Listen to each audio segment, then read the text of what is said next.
Quantas vezes você já ouviu, não chora, não fala com estranho?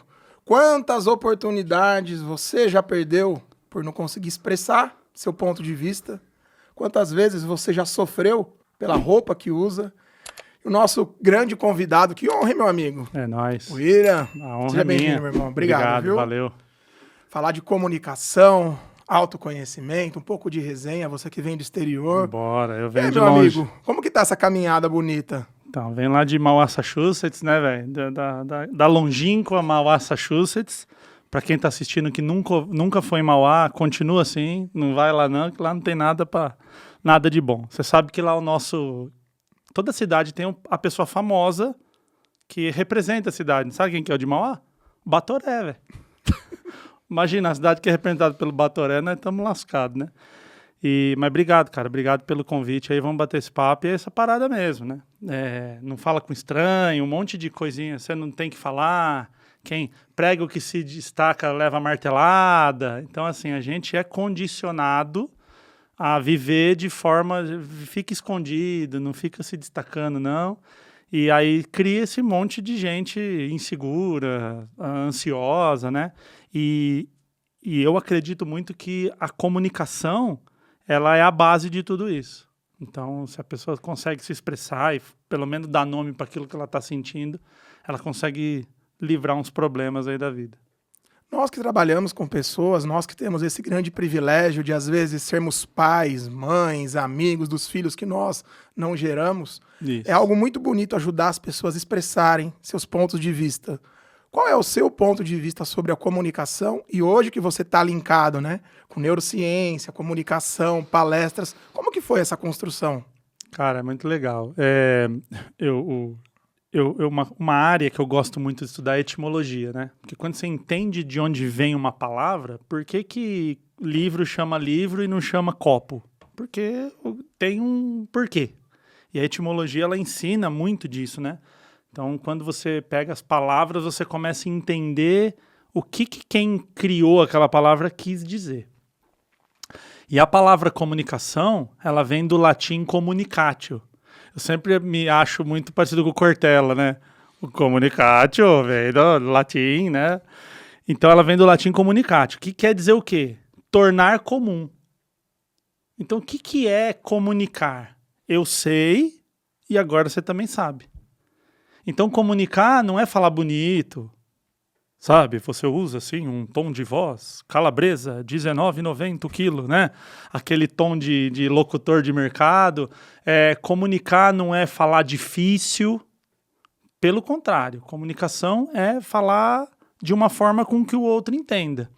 E quando você começa a compreender isso, você percebe a diferença que tem de você falar para um adulto, para você falar para uma criança, para você falar para um adolescente, né? A hora que você tem que quebrar padrões, a gente estava conversando aqui antes de começar o podcast, você vai trocar ideia com o adolescente e fala assim, senhores adolescentes, puta, já voou um apagador, já, o moleque regaça.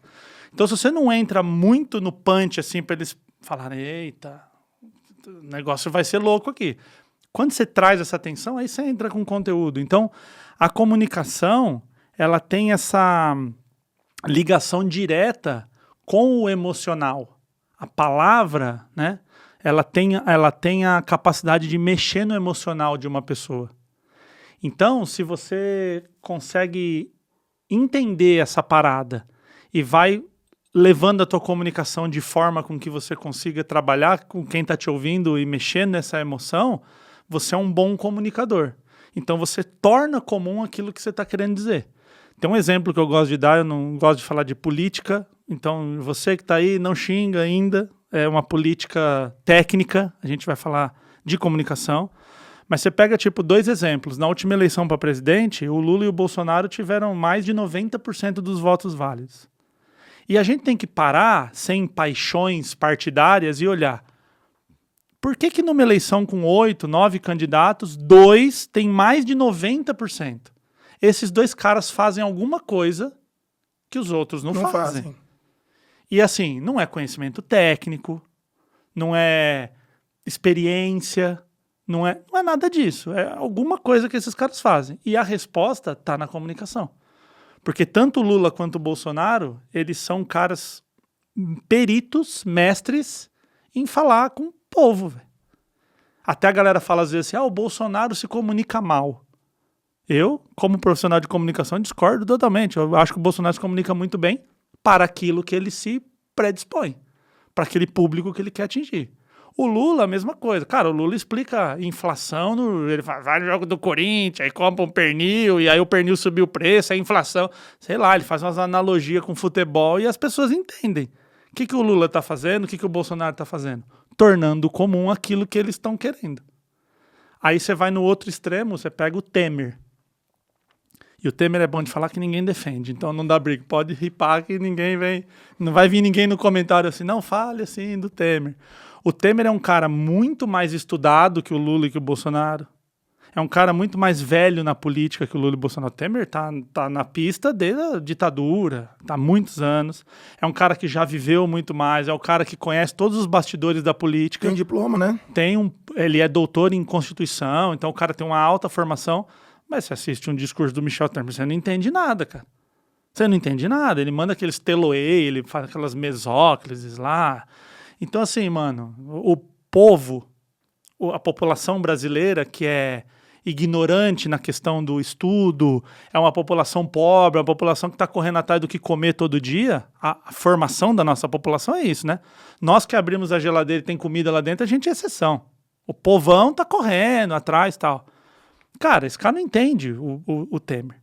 Não entende. Ele simplesmente fala, não sei se esse cara vai botar fogo em nós, se vai dar ajuda, não faço ideia. E ele entende o Lula e entende o Bolsonaro. Sabia que esse foi um dos motivos que eu fui como mentor de carreira e sócio emocional para Gerando Falcões?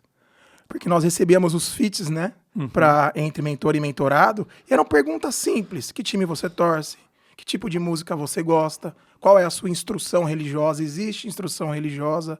E eu acredito que o falar equilibrado, ele produz instrução. Quando nós aterrizamos, né, essa analogia do futebol, do jogo jogado da vida, da Radial Leste. William, a comunicação é o que eu falo ou é o que o outro entende? Como que é esse processo para tornar comum? Eu gosto muito da ideia do Pareto, do 80-20, né? Ótimo. Porque você consegue entender muitas coisas quando você sai do ou um ou outro. Eu não sei na língua portuguesa o que é o ou e.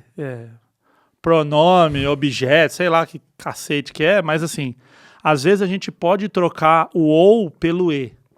Então assim, é ouvir ou falar. Não, é ouvir e falar. Comunicação é uma troca. Então eu percebo assim, 80% é de quem emite. É de quem emite? De quem emite. Uau! Porque, por exemplo, eu tô conversando com você, eu pressuponho que, por exemplo, tem criança assistindo, ou se tem uma, tá perdida. Não é para um público infantil a nossa conversa. Não é para um público idoso. O cara já tá aposentado na praia, fala, não, vamos lá, como eu vou progredir. Não, tá na praia, curtindo. Então eu tenho que, assim, cara, não é pra criança, eu não preciso ir tão raso. Mas eu também, o tiozinho não vai estar assistindo. Então é uma galera que tá em busca do progresso, a idade, então eu faço aqui uma mentalização mais ou menos de quem tá assistindo e falo desse jeito. Agora, se amanhã eu tô sendo convidado para dar uma entrevista para um lugar que é um público infantil, ou se eu vou dar aula para crianças, eu dou aula para criança de neurociência. Mas como? Bichinho, trouxe até aqui, né? Eu ando aqui com o meu kit aqui, ó. Até tem uma história muito boa, né? Eu vou abrindo as parênteses, mas eu volto, tá? Eu tenho aqui, ó, a neurótica, ó. Tá aí. Cadê a câmera? Diretor, essa aqui? Aí, ó, a neurótica aqui, ó. Tem o Vergôncio. O Vergôncio, ele foi criado para ser um monstro da vergonha. Mas as crianças falavam assim, ele é tão bonitinho, não deu certo de ser monstro. Tem o Vando aqui, do Destravando. O Vando? Então, aí, por exemplo, imagina você chega num monte de criança e fala assim, senhoras crianças, hoje vamos falar do neurônio. Sequestro da amígdala. Fudeu. Sequestro emocional. Então, assim, ó, sabe isso aqui chama neurônio. Você tem um monte desse dentro da sua cabeça. Imagina um monte desses aqui conversando. A criança fala, nossa, mano, que muito louco e tal. E às vezes vem um monstrinho da vergonha. E ele quer te pegar. E aí você, o que você tem que fazer? Você tem que enfrentar os seus medos e tal. Cara, se eu falo aqui isso aqui pro teu público, é ridículo. Então, assim, é o mesmo conteúdo. A minha biblioteca de conteúdo é a mesma. Só que eu tenho que dar uma embalagem para cada público que eu falo. 80% é minha responsabilidade. 20% a gente começa a entrar numa questão da boa vontade de quem está ouvindo. Porque eu tô lendo Rápido e Devagar, Duas Formas de Pensar, né? Do Kahneman. É. E eu tô na parte do efeito halo, o halo com H, né? Não ralo de água. E ele fala assim que a gente tem uma tendência a comprar o pacote de uma coisa boa ou ruim. De novo, o ou, né? Então assim, essa pessoa é boa ou ruim? E aí ele dá um exemplo lá assim, vamos supor que você gosta de um político. Tendencialmente você vai gostar do cabelo, você vai gostar da roupa, você vai gostar do time, você vai gostar do comportamento. Não tem nada a ver. Eu posso gostar de um político e achar que ele tem um péssimo corte de cabelo. Não tira o mérito. Mas a gente tende a botar tudo no mesmo pacote. Colocar tudo no mesmo pacote. Então, para quem não está disposto a ouvir uma ideia contrária, eu posso dar o melhor argumento do mundo aqui que não vai rolar. Entendeu? Então eu vejo que tem esses 20% ali do público que quer ouvir. Aí a gente abre uma outra discussão que é a pessoa hater, por exemplo, que é uma coisa que tem muito na internet, tal, vem muito lá. Todo dia eu recebo assim, mano, centenas, um monte de comentário e tal. É você ver quanto tempo você quer gastar com aquilo. Porque assim, eu posso dar todos os meus argumentos, discutir, brigar, falar. O cara quer treta, velho. E quem quer treta não quer argumento, não quer isso. Então, dei essa volta para responder a sua pergunta. Eu vejo que a comunicação ela é responsabilidade do emissor. Aquele também fala assim, eu falo o que eu quiser, cada um que entende. Tá errado também, porque eu tenho responsabilidade no que eu falo. Mas eu achar que 100% do que eu penso, do que eu quero dizer, de onde eu quero chegar, vai chegar em todos os seres humanos que me ouvirem, também é muita empáfia, né? Então, 80% ali eu vou trabalhar para explicar da melhor forma e quem está ouvindo entrar com os outros 20% ali de entender. Como eu te falei, né? Tem gente que discorda de mim, o que é uma obviedade, o que é saudável, o que é importante.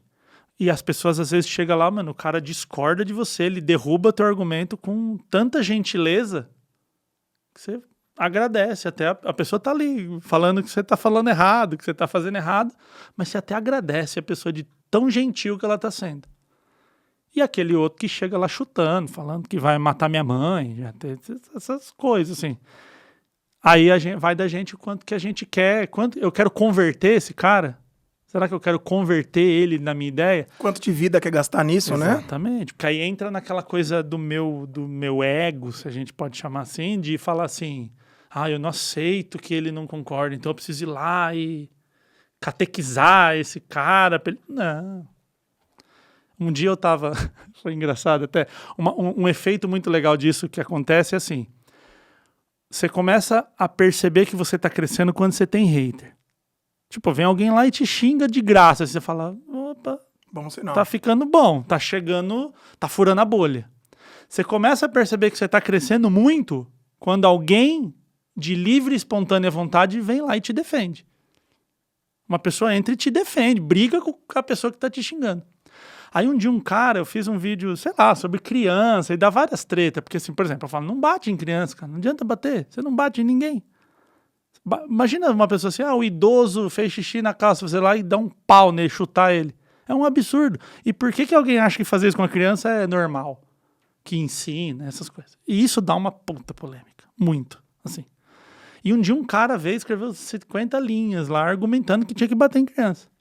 Que eu tava errado, que eu tava fazendo um desserviço, que eu tava não sei o quê. E o cara, mano, puto com a vida. E ele fez um puta texto. Assim. Aí uma mina entrou embaixo e escreveu assim pra ele. Se você discorda, faça o contrário. Cara, assim, ela foi muito genial. Ela falou, cara, se você não concorda com o cara, faz o contrário. Mas pô, separar a tua vida. Não, e o cara escreveu, veja bem, ele não escreveu assim, discordo, nada a ver. Uma dissertação, um argumento que eu tava errado e que eu tava... Pra quê, velho? O cara parar a vida dele pra argumentar um vídeo que nem me seguia, sabe? Passou na timeline dele ali, mas alguma coisa interna moveu com que ele fosse lá e falasse que é um absurdo, onde já se viu, porque se você não bate, a criança não aprende. Então bate, mano. Filho é teu, fala o que você quiser. Eu nem filho eu tenho, você acha que eu vou ensinar alguém a criar o filho? Uma que não tem cartilha. A cartilha correta. Mesmo se tivesse, não seria eu que usaria, porque eu não tenho filho. Então, como é que eu vou ensinar alguém a fazer? Eu falo de comunicação. E bater é uma comunicação. Né? Tipo assim, eu tô batendo porque eu te amo. Batendo porque eu te amo. Legal. Porrada e amor andam junto. Então, um dia que essa pessoa apanhar na fase adulta, ela vai falar, entendi. Tô apanhando porque eu mereço. Ou bater porque... Ou bater. Ou agredir, eu amo, então eu vou agredir. Ou chegar numa empresa, numa reunião de feedback... Você fala feedback bonito, né? Como que é? Feedback. Você é louco, hein, professoras? As professoras do inglês ali estão... Temos uma presença ilustre aqui, né? A gente tá com um time aqui no bastidor, gente. Tá louco. Se eu soubesse, tinha vindo com a minha roupinha de crisma. Vim de qualquer jeito hoje. Uma das coisas que eu gosto do podcast é essa questão de democratizar pontos de vista. Eu acho que essa história de democratizar conhecimento... Acho muito... No jogo Jogaram da Vida. E me fizeram uma pergunta há 3 anos atrás, quando eu gravei meu primeiro podcast, que ela ficou no meu coração. A diferença de preço e valor. E aquilo fiquei pensando na questão da gestão da mudança. E eu que cheguei em São Paulo com R$10 na Barra Funda para passar uma semana com a minha avó na Moca. Sei lá, de Mauá, sou ali da ZL. E fiquei pensando, falei, por que eu gosto de trabalhar com gestão da mudança? Porque para mim, me conhecendo, o autoconhecimento, encarar o desconhecido foi uma questão de sobrevivência. A comunicação para você, William, desde lá de trás até aqui, como que foi essa construção? O que precisou acontecer para você chegar aqui e falar, cara, é isso que eu quero levar para as pessoas? Cara, eu costumo dizer que, assim, para mim, a comunicação foi uma questão de sobrevivência literal, né? De sobrevivência social, não de sobrevivência física, né? De morrer de fato, mas sobreviver socialmente. Quando você é adolescente, a vida entre adolescentes, entre crianças, inclusive, ela é cruel, né? Porque, assim, aqui, se eu discordar de você, eu vou ser gentil, eu vou apresentar um ponto de vista. Tudo bem se a gente não concordar. Sendo gravado, né? Tá sendo gravado. Você consegue conhecer o contexto. Isso, você tem toda uma questão social te moldando ali. A criança não tem isso. Ela chama o outro de gordo, de magro, de feio. A criança não tem, né? Sai daqui, ninguém quer brincar com você porque você usa camisa azul. E acabou. E que a fase adulta já não tem isso. Ou pode ter de forma velada, né? Então tira na moral, pô, a pessoa não... Tal. Então, o ambiente infanto-juvenil, assim, o adolescente, ele é muito hostil. E para você sobreviver socialmente, você pode usar de algumas ferramentas. Então, por exemplo, às vezes você é bonito. Bonito, o cara é bonitão, a mina é bonitona na escola. Uma estética padrão. Tem uma estética legal, né? E pode usufruir disso. Às vezes você tem grana, né? Você tem grana, então você, tipo, tem o melhor videogame, tem o melhor tal. Então você ali é a galera... Dono da bola. Isso. Hoje em dia o videogame tá democratizado, como você usou o termo, né, tal, mas assim, lá em Mauá na década de 80, era um Atari na rua. Todo mundo tinha que ir lá e você tinha que ser amigo, normalmente era um japonês que tinha, né, o videogame. Então você tinha que ser amigo daquele cara para poder ter acesso a um videogame, né? Então assim, ser bonito, ser rico, você ser desenrolado na ideia. Então tem aquele cara que é desenrolado, ele troca ideia com todo mundo, tal. Ou você ser porradeiro. Ser forte. Então, assim, se forgar comigo, pau. E eu consegui, velho, ser feio, pobre, bundão, tímido. Era a cartela cheia da tragédia, velho. Bingo. Porque, assim, não conseguia nada, velho. A cara essa daqui, que vocês estão vendo, né? Era essa cara aqui antes. Pobre, mano. Pobre numa pobreza, velho, que isso é louco, assim. andar com tênis dado, um dava um tênis que furava o pé direito, outro dava o tênis que furava o pé esquerdo, você andava com um pé com cada tênis. Hoje é descolado, você chega num rolê com um pé de cada tênis, outro falando, que cara descolado. Lá era pobre, era o nome disso lá, né? Lá em Mauá, e assim, toda essa coisa. E aí eu comecei a perceber o seguinte, cara, que se eu não aprendesse a trocar ideia, eu, tipo, apanhava muito, assim. Sempre apanhei muito. Sempre fui ruim de brigar, de porrada. Então, toda vez que eu me envolvi em briga, tinha duas questões. Uma que eu não sabia brigar, e a segunda que, por algum motivo da vida, eu sempre convivi com pessoas mais velhas. Então, assim, eu sou de uma família de 23 primos. Dos homens de sangue, assim, as mães são irmãs, assim, tá ligado? Minha família é, tipo, muito grande. Dos homens, eu sou o mais novo. Quando você tem 40 e o seu primo tem 42, não é a mesma coisa. Só que quando você tem 8 e ele tem 10, é muito diferente. Então, mano, meus primos tudo mais velho, pau. Os caras, a rua que eu morava, tudo mais velho, pau.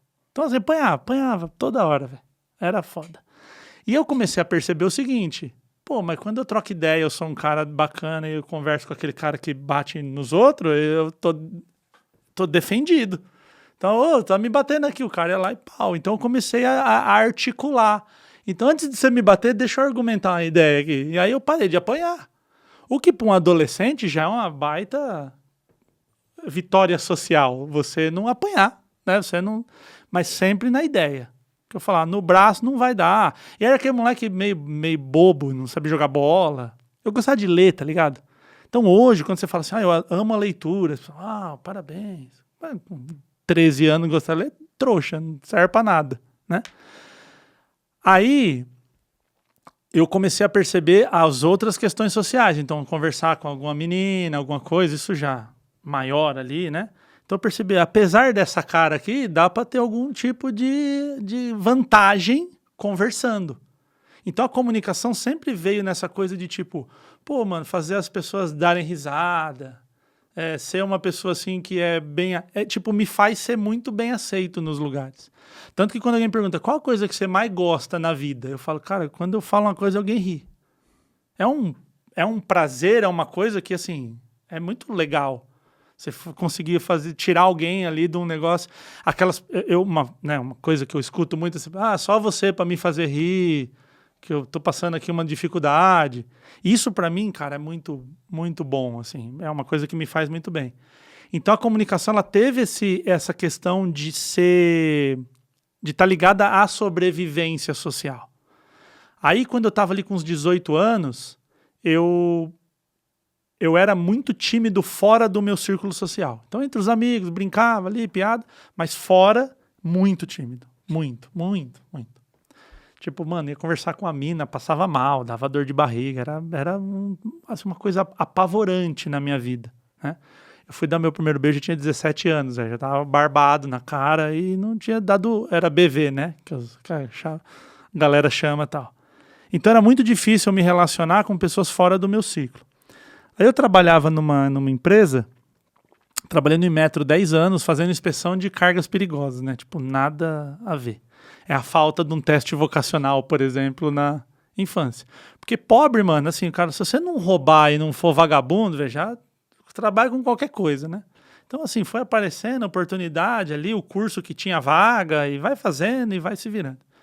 E eu trabalhava fazendo inspeção, e era o seguinte, os caras vendiam o trabalho, o cliente chegava lá e o vendedor falava, procura o William lá que ele te recebe. Ia lá, gentilmente, oferecia um café, agilizava pro cara, tem uns carros aí, mas vou passar aqui na frente para você estar com pressa e tal. Então, assim, gentileza. E os clientes falavam muito bem pro vendedor. Falava, fui lá, o cara agilizou, me deu um café, passou o carro ali rapidinho e tal, obrigado e tal. Aí teve um vendedor lá que ele me convidou para trabalhar na área de vendas. Você não quer sair da inspeção e vir vender? Eu falei, não, você é maluco. Eu vou vender, vou ir. Então, imagina, tipo assim, falar com uma pessoa estranha era um pavor para mim. A vida do vendedor é falar com gente que ele não conhece. Virava um Megazord. O Vergôncio vinha e dava um Power Ranger. Exatamente. Então era muito difícil, cara, muito. Aí eu falei, não, cara, obrigado. Ele falou, pô, mano, eu queria muito que você trabalhasse comigo e tal. E na época, mano, é outro dinheiro, assim, isso aqui eu tô falando de 2004, 2003. Eu ganhava, tipo, R$ 600, assim, era o salário, né? É outro dinheiro, assim, não é R$ 600 hoje, né? Mas era, tipo, pouco, assim, era um salário baixo. E ele falou assim, puta, velho, eu queria tanto, tá? Infelizmente é difícil, né? Pô, você vê, R$ 2,5 a vaga e eu não consigo achar gente pra trabalhar. Eu falei, quanto é? Ele falou, 2,5. Eu falei, eu sou meio burro de matemática, mas 2,5 é 4 vezes o que eu ganho, né? Aí eu falei, não, vamos enfrentar esse medo aí, pô. Então, assim, uma boa motivação, né? A minha descarga de dopamina ali foi pela grana. E aí, meu irmão, eu lembro que o primeiro dia que eu fui vender para um cliente, eu cheguei na recepção, perguntei pra mina assim, vim vender e tal. Ela falou, peraí que eu vou chamar. Eu falei, onde fica o banheiro? Ela falou, ali. Eu fui lá, mano, assim, diarreia, passando mal, assim, de conversar, cara, com uma pessoa que eu não conhecia. Então, assim, era um negócio muito difícil. Só que isso começou a me, de certa forma, empurrar, me fazer ali enfrentar o meu medo, e tinha a questão da grana. Então, de um mês, imagina hoje, amanhã você está ganhando 4 vezes mais, o teu padrão de vida muda. E aí, de novo, socialmente, eu comprei um cadete conversível, né, cara? Que som que tocava? Tocava rock, né? Sempre ouvi rock na vida inteira. Então, assim, começou a ser muito bom. E aí você começa a associar. Porra, quando eu faço isso, eu tenho vantagem. Eu sou mais aceito, eu tenho mais grana, é mais legal, a vida é mais legal, assim, né? Então, foi aí que eu comecei a entender o valor. Aí, corta para 2016, assim, passa-se um tempo, sempre empreendi muito, e na última empresa que eu tive, antes de me dedicar a isso que eu faço, eu percebi que eu tinha funcionários incríveis, sensacionais, assim, que eu dava, faz uma planilha tal, o cara fazia uma planilha, você apertava um botão, vinha uns desenho e uma tabela dinâmica. Tabela de falar, cara, foda. A mina do RH, eu falava, tô com um problema no funcionário, ela falava inciso tal da lei, não sei das coisas, sabia tudo. Falava, mano, eu tenho uns gênios trabalhando aqui comigo. Quando eu botava na frente do cliente, travava, não conseguia falar o nome. Falava, mano, você é tão bom lá fazendo negócio, por que você não consegue falar pro cliente? Então, eu comecei a perceber assim, pô, tem um negócio estranho aqui, né? A pessoa sabe, mas na hora que ela tá nervosa, ela esquece. Como que é isso? E aí foi onde eu fui... Primeiro eu fui estudar oratória. A oratória me deu muita bagagem. Eu fui estudar com o Reinaldo Polito, né? Então, tipo, a oratória me deu muita bagagem. Mas sabe aquela sensação, tipo, isso aqui é sensacional, mas não é isso que eu tô... A estrutura, ela é importante, até por questões de modelos comportamentais. Eu vi um vídeo seu que eu gostei muito. Eu gosto do DISC, a questão de pessoas que são mais pragmáticas, buscam mais resultados, pessoas que são mais influentes, que gostam de trazer as emoções, alguns que são mais técnicos e alguns mais cautelosos. Dá para mapear isso nas empresas, mas eu acho que não dá para engessar. Exatamente. Até porque, Gabriel, vamos pensar assim, ó, essas coisas chamam ferramenta, certo? Sim. Vamos pensar na ferramenta clássica. Furadeira, chave de fenda. Pensa na furadeira. Não é porque tem uma chave de fenda na tua mala que você tem que usar a chave de fenda. Tem dia, mano, que você fala assim, cara, isso aqui, eu tô usando a chave de fenda e não tá saindo. Pega o grifo lá e dá uma pancada e funciona, e tá bom. Funcionou? Chegou no que você precisava? Beleza. O problema, às vezes, é essa, hein? Tipo assim, você só pode usar chave de fenda nesse lugar. Mas peraí, mano, tem uma caixa cheia, tem serrote, tem maquita, tem furadeira, tem um monte de coisa. Eu só posso usar chave de fenda. Não faz sentido isso. E aí eu trago até uma frase do Jung, que é muito sensacional, que é aquela assim, eu não sei, entre aspas, né, para falar exatamente as palavras, mas conheça as técnicas, lê o livro, estude, lê tudo isso aqui, absorve o conhecimento, faz mestrado, faz doutorado, mas quando você for tocar uma alma humana, seja outra alma humana. Vamos resumir, vamos puxar para a Zona Leste? Pra quebrada. Não seja otário, é isso? Mas é mais ou menos isso? Exatamente. Então, por exemplo, eu vou te atender numa mentoria. Sentei com você. Esquece currículo, mestrado. E aí, meu irmão, o que você tem? Cara, toda vez que uma pessoa vai fazer um curso meu, quem já fez o curso e está assistindo vai se lembrar disso. A primeira pergunta que eu faço é, o que você está fazendo aqui? Esquece currículo, artigo científico, esquece. Isso são ferramentas. O que você está aqui? Para que você está aqui? Uma coisa que eu achei genial em você, e na Renata, nossa colega, que também tem um projeto de neuromapeamento, nós fizemos um curso juntos de Enneagrama. Sim. E a Cibele esteve aqui, é um dos episódios. Foi uma troca muito Cibele bacana. É braba, hein? Nossa, Aliás, um salve para ela que nos uniu aqui, né? Cibele, a Carla. Uma coisa que me chamou muita atenção no Enneagrama é tanto nas tipologias, as questões do centro de inteligência, mas o tipo 7, que ele consegue alegrar, ter esse lado otimista, cuidar de muitas pessoas. E às vezes só tem um pequeno problema, que é cuidar de si.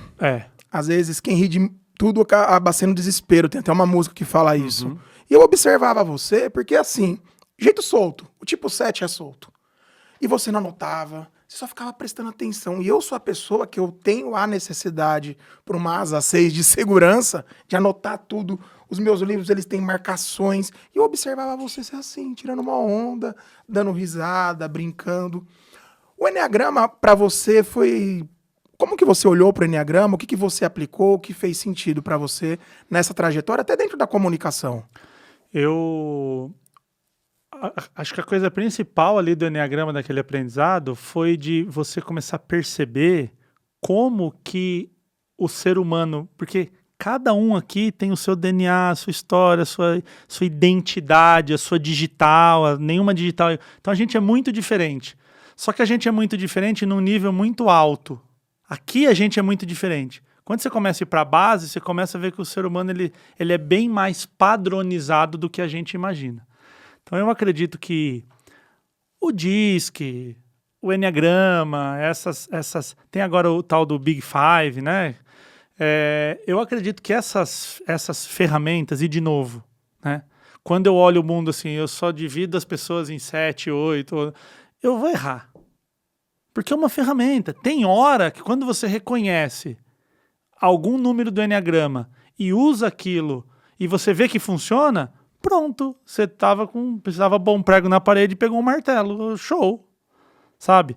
Então, eu percebi que existe um padrão de comportamento das pessoas e aí, de novo, com a comunicação, né? Vou puxar a sardinha pro meu lado, mas assim, se você se comunica com cada número de acordo com aquela comunicação. Então, por exemplo, nós somos o 7, então a gente enrolação, conversa, blá, blá, blá. Sei lá, a Carla lá mesmo falava que ela era 8. 8, mas você ficar enrolando na conversa, você já toma, vamos filho, vamos que eu não tenho tempo. Só que quando você já chega e dá no meio, a pessoa já presta atenção em você, já te respeita. Volta na pergunta lá do começo. A responsabilidade de quem está falando. Então, se eu consigo ter consciência disso e falar assim, pô, eu vou... Deixa eu ver aqui, deixa eu testar isso aqui. Tem a ver com repertório? Né? Total.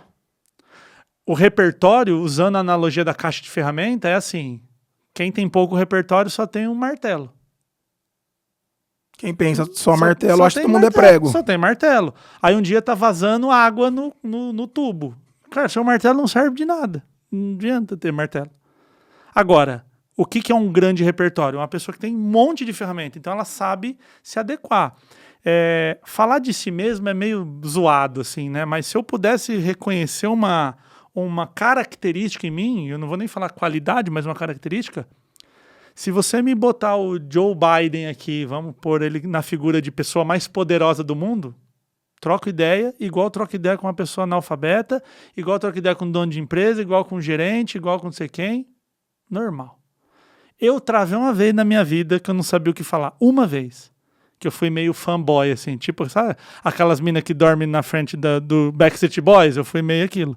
O dia que eu encontrei o Cortella. Velho. Eu falei, Cortella, eu não sei nem falar, assim. E ele falou, fala o tempo que você precisar e tudo mais. E foi puta gentil, assim, né, cara? Porque eu fico pensando, o Cortella não precisa... Se você gravasse um podcast com o Cortella, e você fosse o host, cara, pergunta você faria pra ele? Puta, sei lá, cara, agora é difícil, assim, pensar, mas eu perguntaria pra ele como que a filosofia vê essa coisa da comunicação. Porque, olha que coisa louca, o Aristóteles viveu 4 séculos antes de Cristo, 2.400 anos a gente está falando. Cara, e a gente discute as ideias aqui. Só para fechar a tampa que eu abri agora, então assim, para mim o Enneagrama, ele consegue colocar o ser humano em partes dentro de um padrão e me mostra assim, ó, vai por aqui que a chance de dar certo é maior. Estatística, probabilidade. Se todo 7 eu fizer gracinha, vai gostar? Não. Contexto. Porque tem um dia que o 7 também tá o pé no 8 ali, né? O cara tá tipo, já tá mais assim, mano, vamos que eu não tenho tempo. Então eu vejo que aqui o Enneagrama foi mais uma ferramenta, mais um repertório, mais uma coisa que eu posso usar quando eu tiver que fazer isso daqui, né? Aí voltando para a questão do Cortella, de ter essa coisa de como a comunicação a gente usa. Pensa assim, cara, o Aristóteles não faz ideia de quem ele é e de quem ele representa. Ele morreu sem ter ideia de que... Imagina o que a gente está falando agora, a gente pensa assim, daqui 2.400 anos, as pessoas estão usando a ideia desse podcast, estarão discutindo de onde... Cara, isso é... Não vão. Acabou. Que um ano ninguém mais lembra de mim. E aí o cara é lembrado a 2000... Por quê? Porque ele comunicou. E até eu nunca lembro, porque tem o Sócrates, o Platão e o Aristóteles. Um deles nunca escreveu nada. O primeiro. O Aristóteles. Sócrates não escreveu nada, o Platão escreveu para ele, não foi? O Aristóteles então, foi pra Champions League. Então isso é louco, né? Porque você pensa assim, o cara, ele nem escreveu. Ele nem tinha essa ideia de vou eternizar o conhecimento. Ele só ia. Foi o cara da cicuta, não foi? Que tomou lá, que ele morreu... a pena de morte dele foi o suicídio. Quem agora não deu? Pode ser. Mas não... É um dos três. É que eu confundo pra caramba. Platão, Aristóteles e Sócrates. Mas um deles foi... não quis voltar na ideia e aí a pena de morte foi o suicídio. Tipo, ele teve que se matar e tomou o cicuta lá, o veneno, né? Agora eu não vou lembrar quem assistir aí avisa a gente que é. Mas você vê que a gente roda e cai na comunicação. Então talvez essa minha pergunta pro Cortella seria importante, tá ligado? De falar para ele assim, como é que do lado da filosofia para cá, como que a filosofia, a comunicação trouxe tudo isso? Porque assim, cara, se tem uma coisa na vida que ela é implacável com qualquer ser humano e com qualquer ideia, é o tempo. Sobreviver ao tempo é muito difícil. Tá ligado? Então, assim, se um negócio sobreviveu a 2.400 anos, ele deve ter tem alguma coisa boa aí. Eu gosto muito do Epiteto, né? O Epiteto, ele foi um escravo de 50 depois de Cristo. Então, a gente tá falando de quase 2.000 anos. E o cara era escravo, porque você ser um filósofo da nobreza, você ser, por exemplo, o Marco Aurélio foi filósofo, mas era imperador de Roma. O Sêneca, um baita filósofo, era nobre, era um cara... Pô, tá tudo rodando aqui, o cara ser escravo, pô, o cara tá preso, o cara tá tomando chicotada e pensando e fazendo análises da vida que estão até hoje, é muito louca. E tem uma frase do Epicteto que ela molda o meu comportamento, porque toda vez que eu caio num lugar, essa frase me vem na cabeça, que é aquele que te irrita se torna seu mestre. Então, assim, por exemplo... Tem o dia que o hater faz o comentário que me cutuca, assim, que eu machuca. Tá ligado? A reclamação, ela tem um vínculo com o propósito? Aquilo que me incomoda pode ser, na sombra, um caminho pra mim, a cura e a cura do próximo? Eu acredito muito nisso. Eu também. Porque, assim, cara, a gente tem que entender... É igual se eu falo pra você assim, fala uma cor. Aí você fala azul. Cara, no meio de tantas cores, por que azul? Tem um porquê. Tem um porquê. Talvez a gente não saiba, seja inconsciente, enfim. Mas por que não amarelo, não vermelho, não marrom e azul? Porque alguma coisa no teu cérebro faz sentido em escolher várias opções ser o azul. Eu trago essa mesma ideia para a questão do que dói. Por que esse comentário me machuca? Por que esse comentário me incomoda? E aquele outro não. Às vezes mais ofensivo até. Mas aquele ali, ele tocou num ponto foda. A ferida tá aberta, né? A ferida tá aberta. Então, só que aí é a hora de ter consciência e de você falar assim, acusei o golpe, mas agora é hora de você ser centrado. Porque ser centrado em coisa que não te incomoda, tudo bem. O duro é você ser centrado a hora que te machuca, que você tomou e você fala assim, não, por que isso aqui tá me incomodando? É igual quando você chega num lugar, encontra uma pessoa e não gosta dela. Sim, de graça. Eu encontro você e falo assim, não gostei desse cara, velho. Gabriel é estranho. Cara, por quê, velho? Se você não me fez nada, se você não tem nenhum ônus para que eu não goste de você, por que eu não gosto de você? O problema não tá em você, tá em mim. Talvez eu queira ser líder do espaço e o cara chegou e liderou. Então eu não, né? Eu Pedi licença para fazer um pequeno recorte. Tem uma psicóloga de Jaú, mandar um beijo para ela, a doutora Jussara. Ela me ensinou muito sobre a questão da lei da transferência e contra-transferência. Terapia é algo mágico, né? Ela fala que o que eu mais vejo de bonito no outro, talvez é o que eu tenho em mim. E aquilo que incomoda no outro é só um espelho. Mais ou menos isso? Talvez eu não tenha tanto conhecimento como a doutora Jussara para, né? Tal do Freud, ele é maluco, mas... Cara, o Freud, eu vejo... Eu sou da neurociência. A neurociência tem uma ligação muito próxima com a psicologia cognitivo-comportamental, né? Que, entre aspas, muitas aspas aqui, tem uma rixa ou uma diversidade. Tem uma divergência com a psicanálise. E muitas vezes eu já fui dar palestra e falar sobre isso e tal.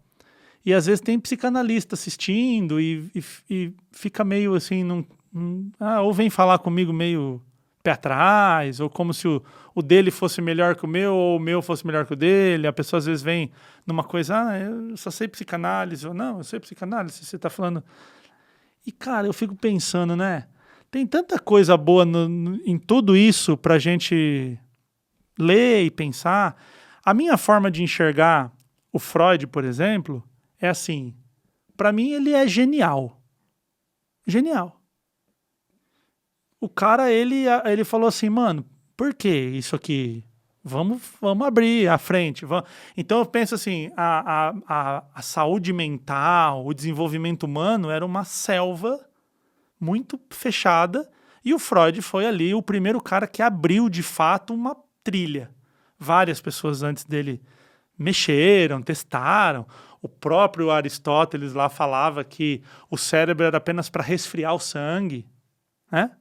E, então, assim, o incômodo com a questão mental, o René Descartes falou sobre mente e corpo serem separados, mas o Freud foi o cara que abriu a mata, assim, falou assim, mano, vamos ver isso aqui direito.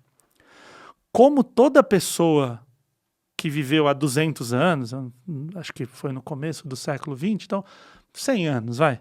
Cara, não tem como você segurar uma teoria por tanto tempo com a tecnologia do jeito que tá. Então, assim, eu não sou nem o cara que fala assim, Freud sabe todas as coisas, nunca errou, zero defeitos, porque sim, ele falou um monte de coisa que se comprovou depois que estava errado, mas se comprovou como? Ressonância magnética, puta, neurofeedback. Um puta equipamento para comprovar que o cara tá errado. O que não tira a genialidade dele. E também não sou do lado de, tipo assim, não sabe nada, o cara foi um idiota, um burro. Não. Acho que ele foi um humano, errou, falou besteira. Teve uma contribuição, né? Causou, errou. Mas teve a contribuição. Se você pega, tipo, a lei do Isaac Newton lá, da gravidade, o Einstein derrubou muitas das teorias da gravidade com a teoria da relatividade. Então Newton serve para nada. Não, o cara lá em 1600 fazendo cálculo da gravidade da Terra e tal.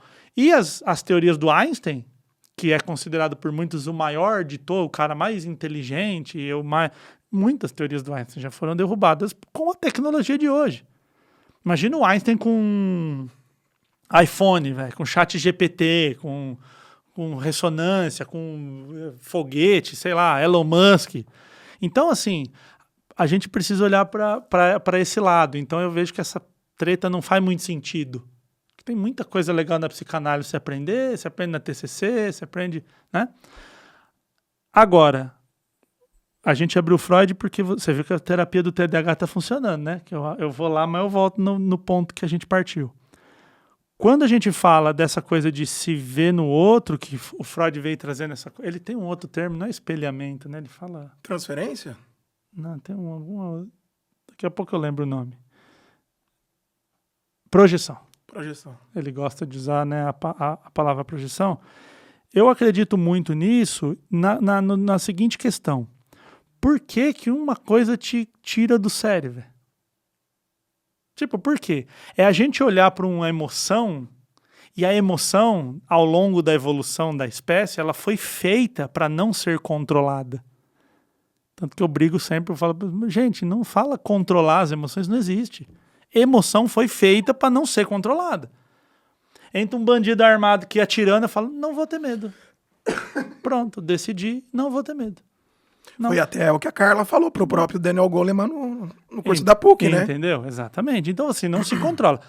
Emoção você gerencia, você fala assim, ó, cara, eu tô com medo, batimento cardíaco, mas calma aí, é só uma plateia, vai dar tudo certo. Então você negocia ali, mas falar que não vai ter medo, eu antes de entrar aqui para fazer um podcast, eu tô ansioso. Só que assim, é uma ansiedade que eu consegui dar um novo significado, né? Eu ressignifiquei. Aliás, ressignificar é uma coisa que neurocientistas, psicanalistas, todo mundo aceita, é uma unanimidade de dar um novo significado para a mesma coisa. Então, assim, eu tô ansioso, mas eu falo assim, eu tô ansioso porque quando é aquela ansiedade assim, amanhã a gente vai fazer excursão na escola. Uma expectativa. Você acordava 4 da manhã para ir, porque você tá ansioso, mas é uma expectativa, uma coisa de coisas boas. Então, eu penso que a gente tem que olhar para essas coisas que nos incomodam, que nos irritam, que nos tiram do eixo, assim. Eu mesmo sou um cara muito tranquilo, velho. Muito. Sou aquele cara que, tipo, sempre vou, não, tudo bem, você tava nervoso no dia, sempre. Mas, por exemplo, desrespeito é uma coisa que eu não consigo ter controle sobre o que eu sinto. Quando eu sou desrespeitado ou eu vejo desrespeito. Exemplo bobo, básico e... Assim, pra você ver como a gente é um falho, a gente não, né? Essa coisa do, eu elevei a minha mente, eu gerencio, eu tomo as decisões. Não. Tá ligado quando você tá no trânsito e tem aquela faixa da esquerda pra quem vai entrar? Aí tá todo mundo no farol ali. Aí vem um e corta todo mundo e entra. Eu quero descer do carro e bater no cara.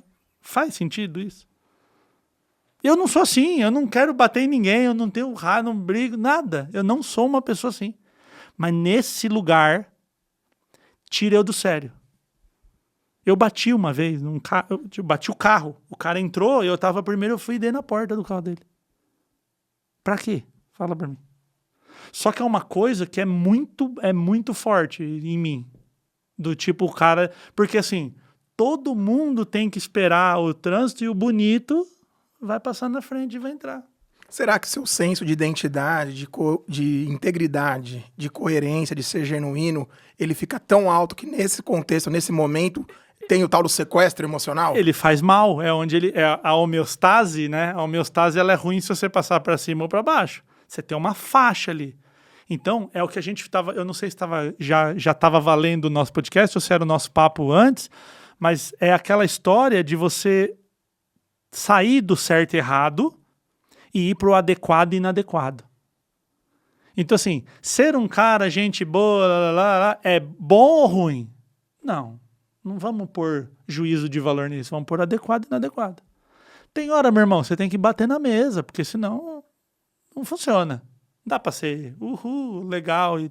Tem hora que você tem que bater na mesa. E tem hora que quem bate na mesa tem que arregar. Fala, não, tudo bem. Amanhã a gente troca ideia. Então esse seria o cenário perfeito da vida. Então tem coisas que mexem muito com a gente. Só que assim, às vezes o cara que passou à minha frente lá e cortou, ele nem tá ligado que ele tá causando tudo isso. Talvez se ele soubesse que ele ia deixar um cara tão irritado assim, ele não faria. Ou seja, o problema tá em mim, né? Eu que tô irritado com essa... Eu criei uma regra na minha vida que pessoas que cortam o trânsito são do mal e, enfim, estão fazendo alguma coisa nesse sentido. E aí vem o nosso julgamento, as nossas crenças, onde a gente foi criado, a nossa cultura, o que é certo, o que é valor, o que é tudo isso.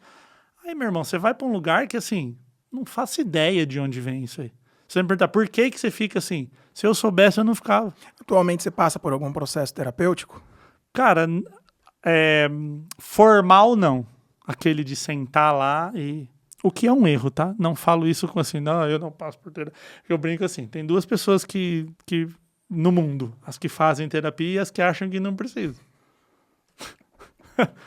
E normalmente as que não fazem são as que estão precisando, né? Não trabalha para as que fazem. Exatamente.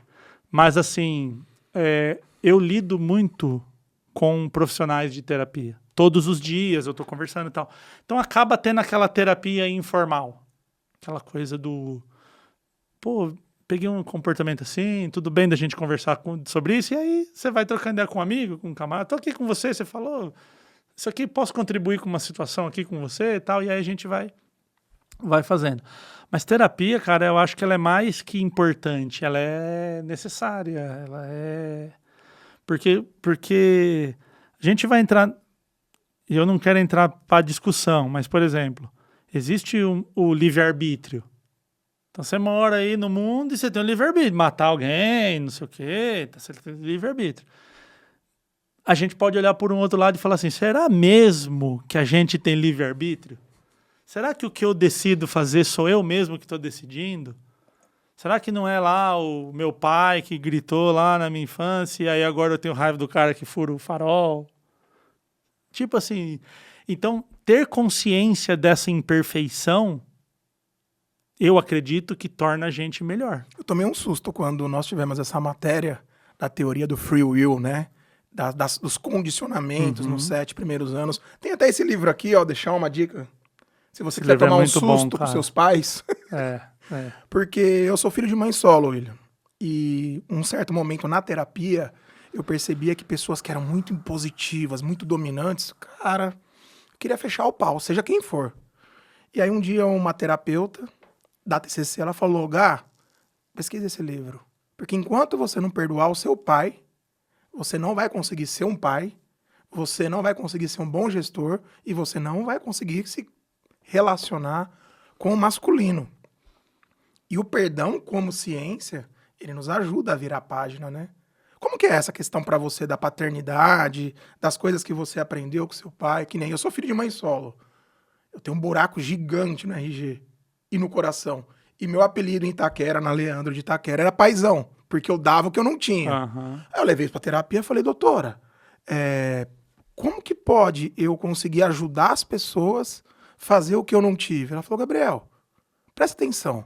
Você queria ser tratado de um jeito, não queria? Você não era tratado. Você não vê uma janela de oportunidade aí? E hoje eu tenho 38 anos, eu ainda não sou pai, tenho vontade de ser, mas quando minhas irmãs, eu tenho alguns poucos afilhados que eu escolhi a dedo porque é uma responsa gigante.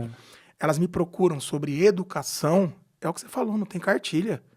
E é todo dia, é bem desafiador. Como que você olha para esse contexto? Tanto de comunicação, neurociência, Mauá, jogo jogado da vida. Da hora. Cara, eu de forma até rara, eu fui um cara que tive um pai muito sensatinho.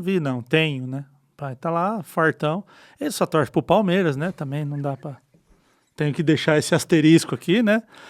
E agora eu brinco com ele porque eu sou São Paulino e eu falo pra ele assim, pô, pai, podia ter forçado um pouquinho, né? Agora eu ia estar de boa, não largou, torce pra quem quiser e tal, né? Mas assim, cara, então assim, eu sou uma das poucas pessoas que tem pai, porque infelizmente a gente tá num mundo desse abandono e sei lá, talvez na minha ótica ou na minha bolha, tem mais pessoas sem pai do que com pai. E quando tem o pai, às vezes o pai bate, o pai é violento. Era melhor não ter. Exato. Então, assim, quando você passa essa peneira, você tem um pai presente, que fez todas as coisas que um pai deve fazer, que é esperado de um pai, eu sou muito privilegiado por isso, sabe?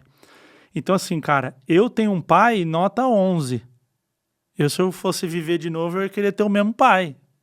E o meu pai, assim, ele até no que ele não foi bom, ele trouxe ensinamento.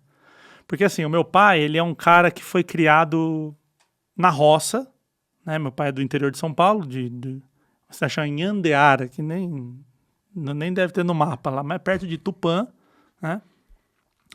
E o meu vô, cara, foi a pior desgraça na vida da família, foi meu vô, o pai dele, Chicão. Chicão, velho, matou gente, o velho era virado no caralho, velho. Então, assim, bebia, chegava em casa, quebrava a minha avó, os filhos, fazia, né, a desgraceira. Meu pai conta uma história que um cara foi assaltar ele na Praça da Sé, ele com a faca, ele entrou em luta com o cara, né, viu que tava com faca. Meu avô é do Rio Grande do Norte, tá ligado? Então é cara que vivia com faca. Treta, aquele nordestino do interior zica, sabe? E aí o cara foi assaltar ele viu que na faca dava, só na porrada, o que eu pego? Tinha um guarda-chuva, catou um guarda-chuva, enfiou no cara, matou. Tá ligado? Então meu pai sempre contou essas histórias, né? E vários homicídios na conta. Então era um cara assim, matava os outros, fugia, aí largava a família.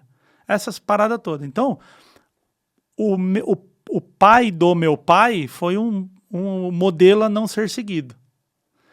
E quando a gente vai estudar o desenvolvimento humano, tem o tal do repete ou repele, né? Então, o meu pai repeliu muitos comportamentos do meu avô. Por exemplo, meu pai apanhou de inchada. A professora falava, porque nessas escolas do interior, você não tinha primeira série, segunda série, todo mundo estudava na mesma sala, né? Só tinha uma professora alfabetizando, assim, então não tinha série. Então a professora falava assim, os meninos estão fazendo bagunça, eram 3 irmãos, né? Meu pai é o mais novo de 3, depois vieram 3 mulheres. Os meninos estão fazendo bagunça. Mano, meu avô catava enxada e dava neles, véio. Batia de enxada. E o meu pai nunca me bateu, nunca. 0 vezes, assim. Então você vê que é uma coisa que ele já teve a consciência de não passar pra frente um comportamento que é muito zoado. Porque ele falava, eu apanhava, eu sentia raiva do meu pai. Tanto que quando meu avô morreu, a minha tia ligou e falou, morreu, tal. A pergunta do meu pai foi assim, me manda a conta aí, quanto é pra pagar as despesas. Não teve uma reação de choro, de puta, meu pai, vamos lá, e nada, tá ligado? E meu avô morreu, eu já tava adulto, então assim, meu pai já tava um cara criado, não morreu, né? Então assim, eu percebo, e o meu pai ele tem uma característica muito, muito bonita, assim, uma coisa que eu vejo nele, e aquela história, de onde vem isso se o cara não teve criação? Aí que vem essas perguntas, né, cara? De onde vem? Se o cara teve uma criação toda fodida, velho, por que ele tem isso? O meu pai sempre foi um cara assim, pai, eu quero ser astronauta. Vai ser astronauta. O que você precisa para ser astronauta? Então, assim, a minha irmã é piloto de avião, né? A minha irmã pilota o maior avião de passageiro do mundo, o A380. Pô, pilota com 800 passageiros lá na Emirates, em Dubai. Então, assim, quantas meninas falariam pro pai, quero ser piloto de avião? O pai fala assim, vai fazer um crochê, mano. Porra de avião. Vai fazer um curso no Senai de costura. Porque como assim uma menina querer pilotar avião? Só que assim, como não tinha grana, meu pai nem assim, vai filhinha, estudar, que o papai vai pagar. Não, é tipo, dinheiro nós não temos, mas o que você precisa? Vende um carro, arruma uma briga, faz qualquer coisa aí, rinha de galo, faz qualquer coisa aí pra gente poder tornar. E ele sempre falou uma coisa, eu tô falando dele, mas minha mãe junto, obviamente, né? Mas a pergunta foi sobre o pai. Sempre ouvia, em casa, nós sempre ouvimos a frase assim, mete a cara e se der errado, a tua cama, tua geladeira, tudo tá aqui, velho. Tá aqui. Tem base pra voltar. Sempre. Teve um modelo, William, deixa eu te contar, só um pequeno parênteses. Quando nós cuidávamos de gente de gestão numa grande agência, que eu tive por muito tempo, tenho um carinho muito grande, a Mega, tem muitos amigos lá, a patroa de lá, tá aqui cornetando. Nós fazíamos atividades de comunicação, desenvolvimento humano, corrida, coisa de maluco que deu certo. E nós pedíamos para cada um levar um objeto que era muito significativo. O Drummond, que é um irmão, hoje levou um cavaco, a menina levou a sapatilha. Cara, teve um menino que ele levou uma conta de luz, velho. O nome dele é Gustavo. Tinha o endereço da casa da mãe dele. Da Bahia, interiorzão. E aí todo mundo falando.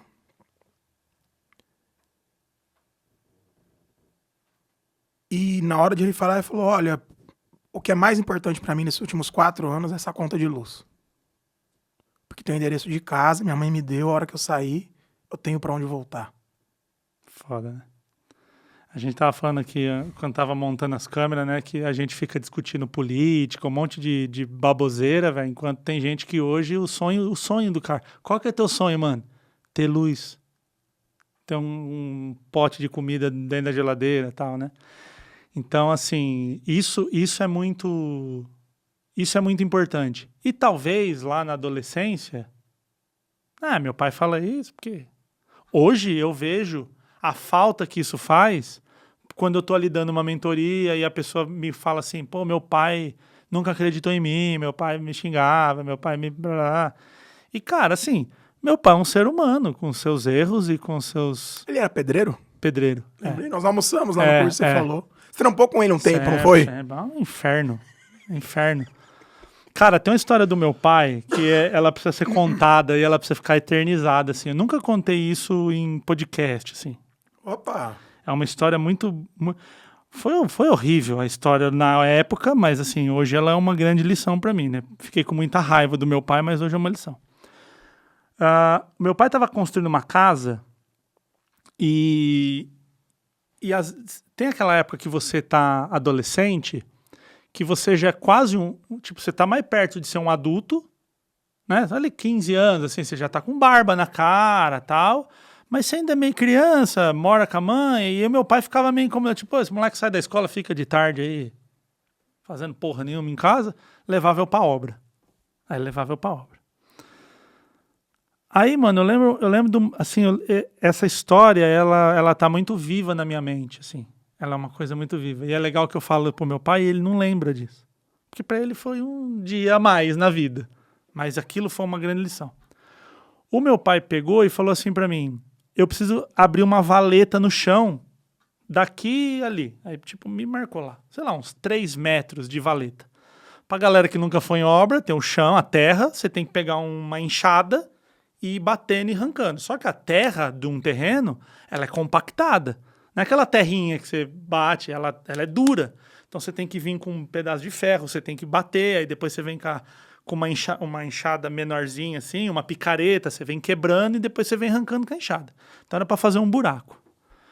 Meu irmão, eu levei assim, tipo, 3 horas, 4 horas, assim, tá ligado? E tava um puta sol. E quando a gente tem essas memórias, os detalhes do dia, eu lembro que tava muito sol e muita coisa. Tinha quantos anos? Uns 15, 14. 15, 14, por aí. Aí abri e falava, e aí, pai, tá bom? Ele falou, não, vai até lá, mais meio metro. E suando, velho.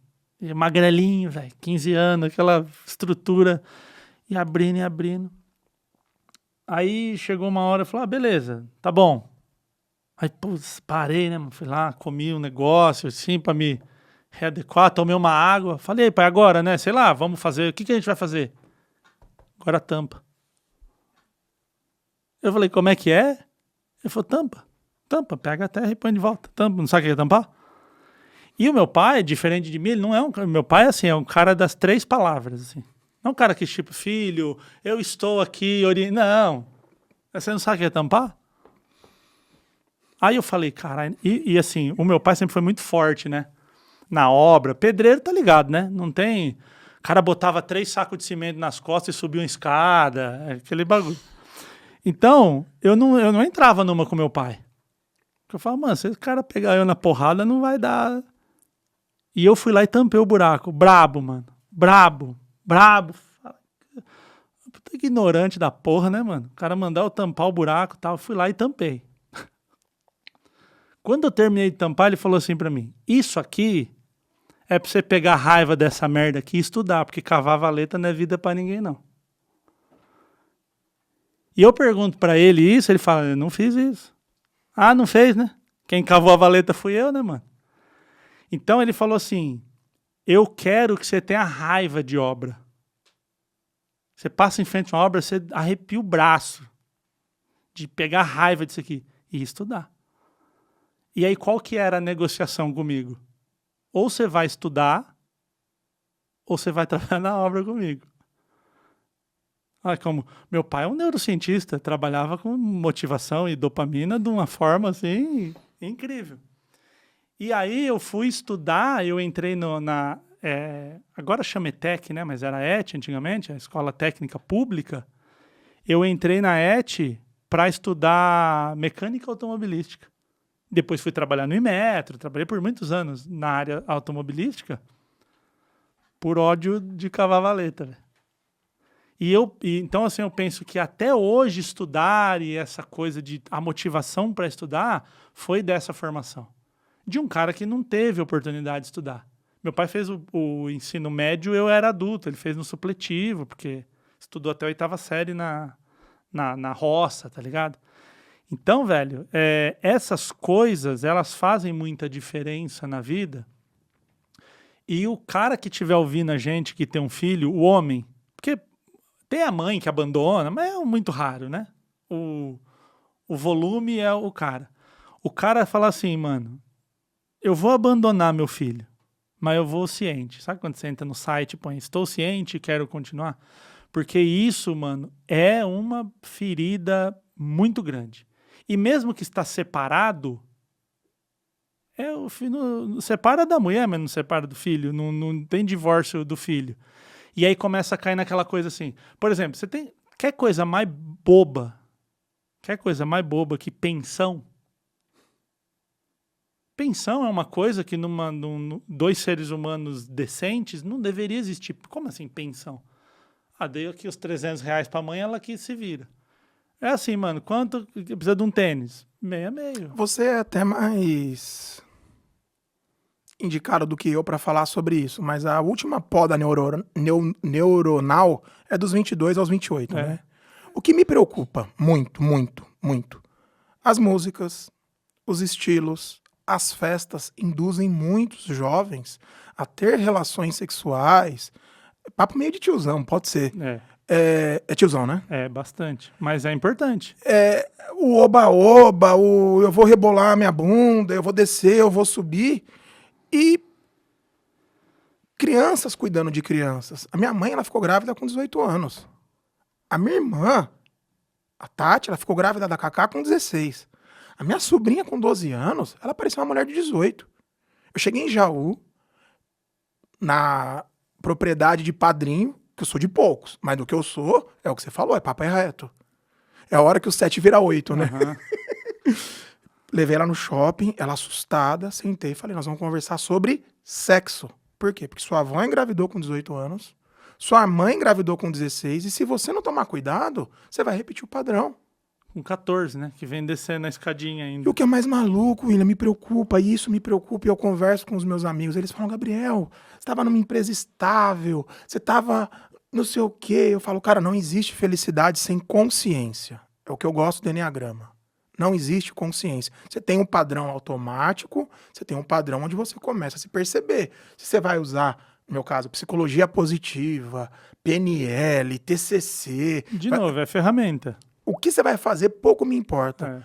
Mas às vezes o que me preocupa, William, as pessoas elas estão... Nossa, podcast, vocês estão investindo, é uma estrutura muito grande, não sei o quê.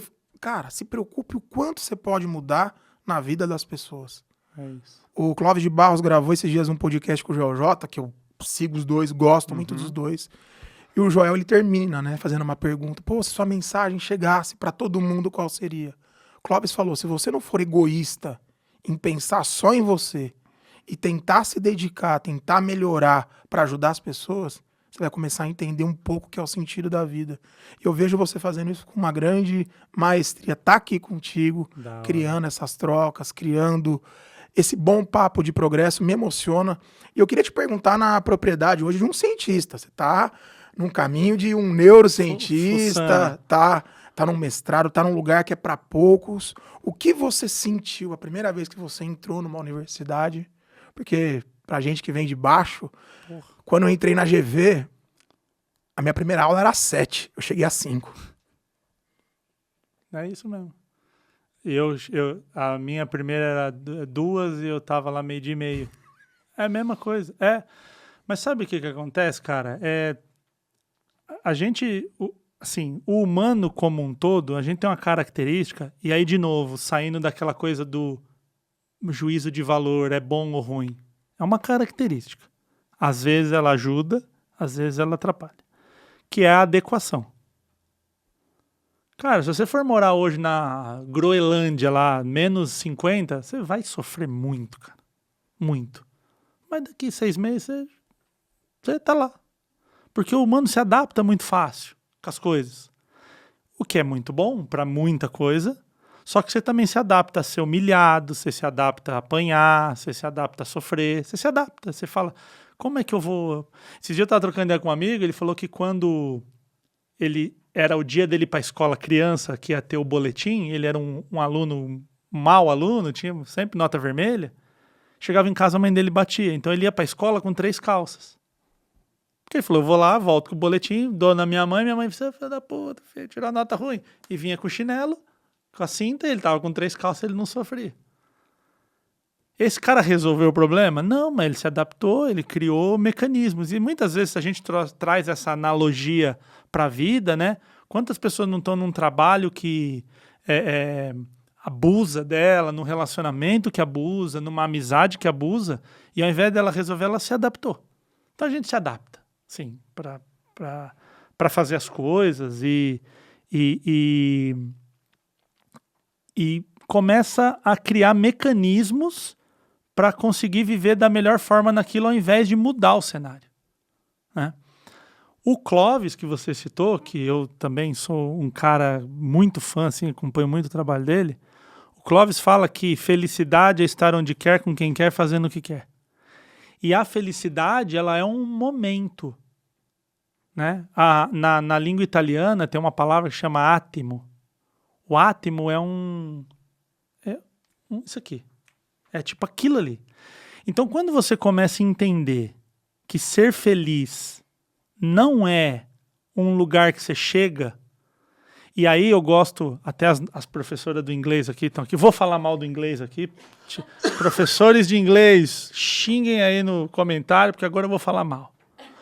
O to be, quando você fala assim, qual que é a tradução de to be? Ser e estar, certo, professora? Sim, ser e estar é a mesma palavra no inglês.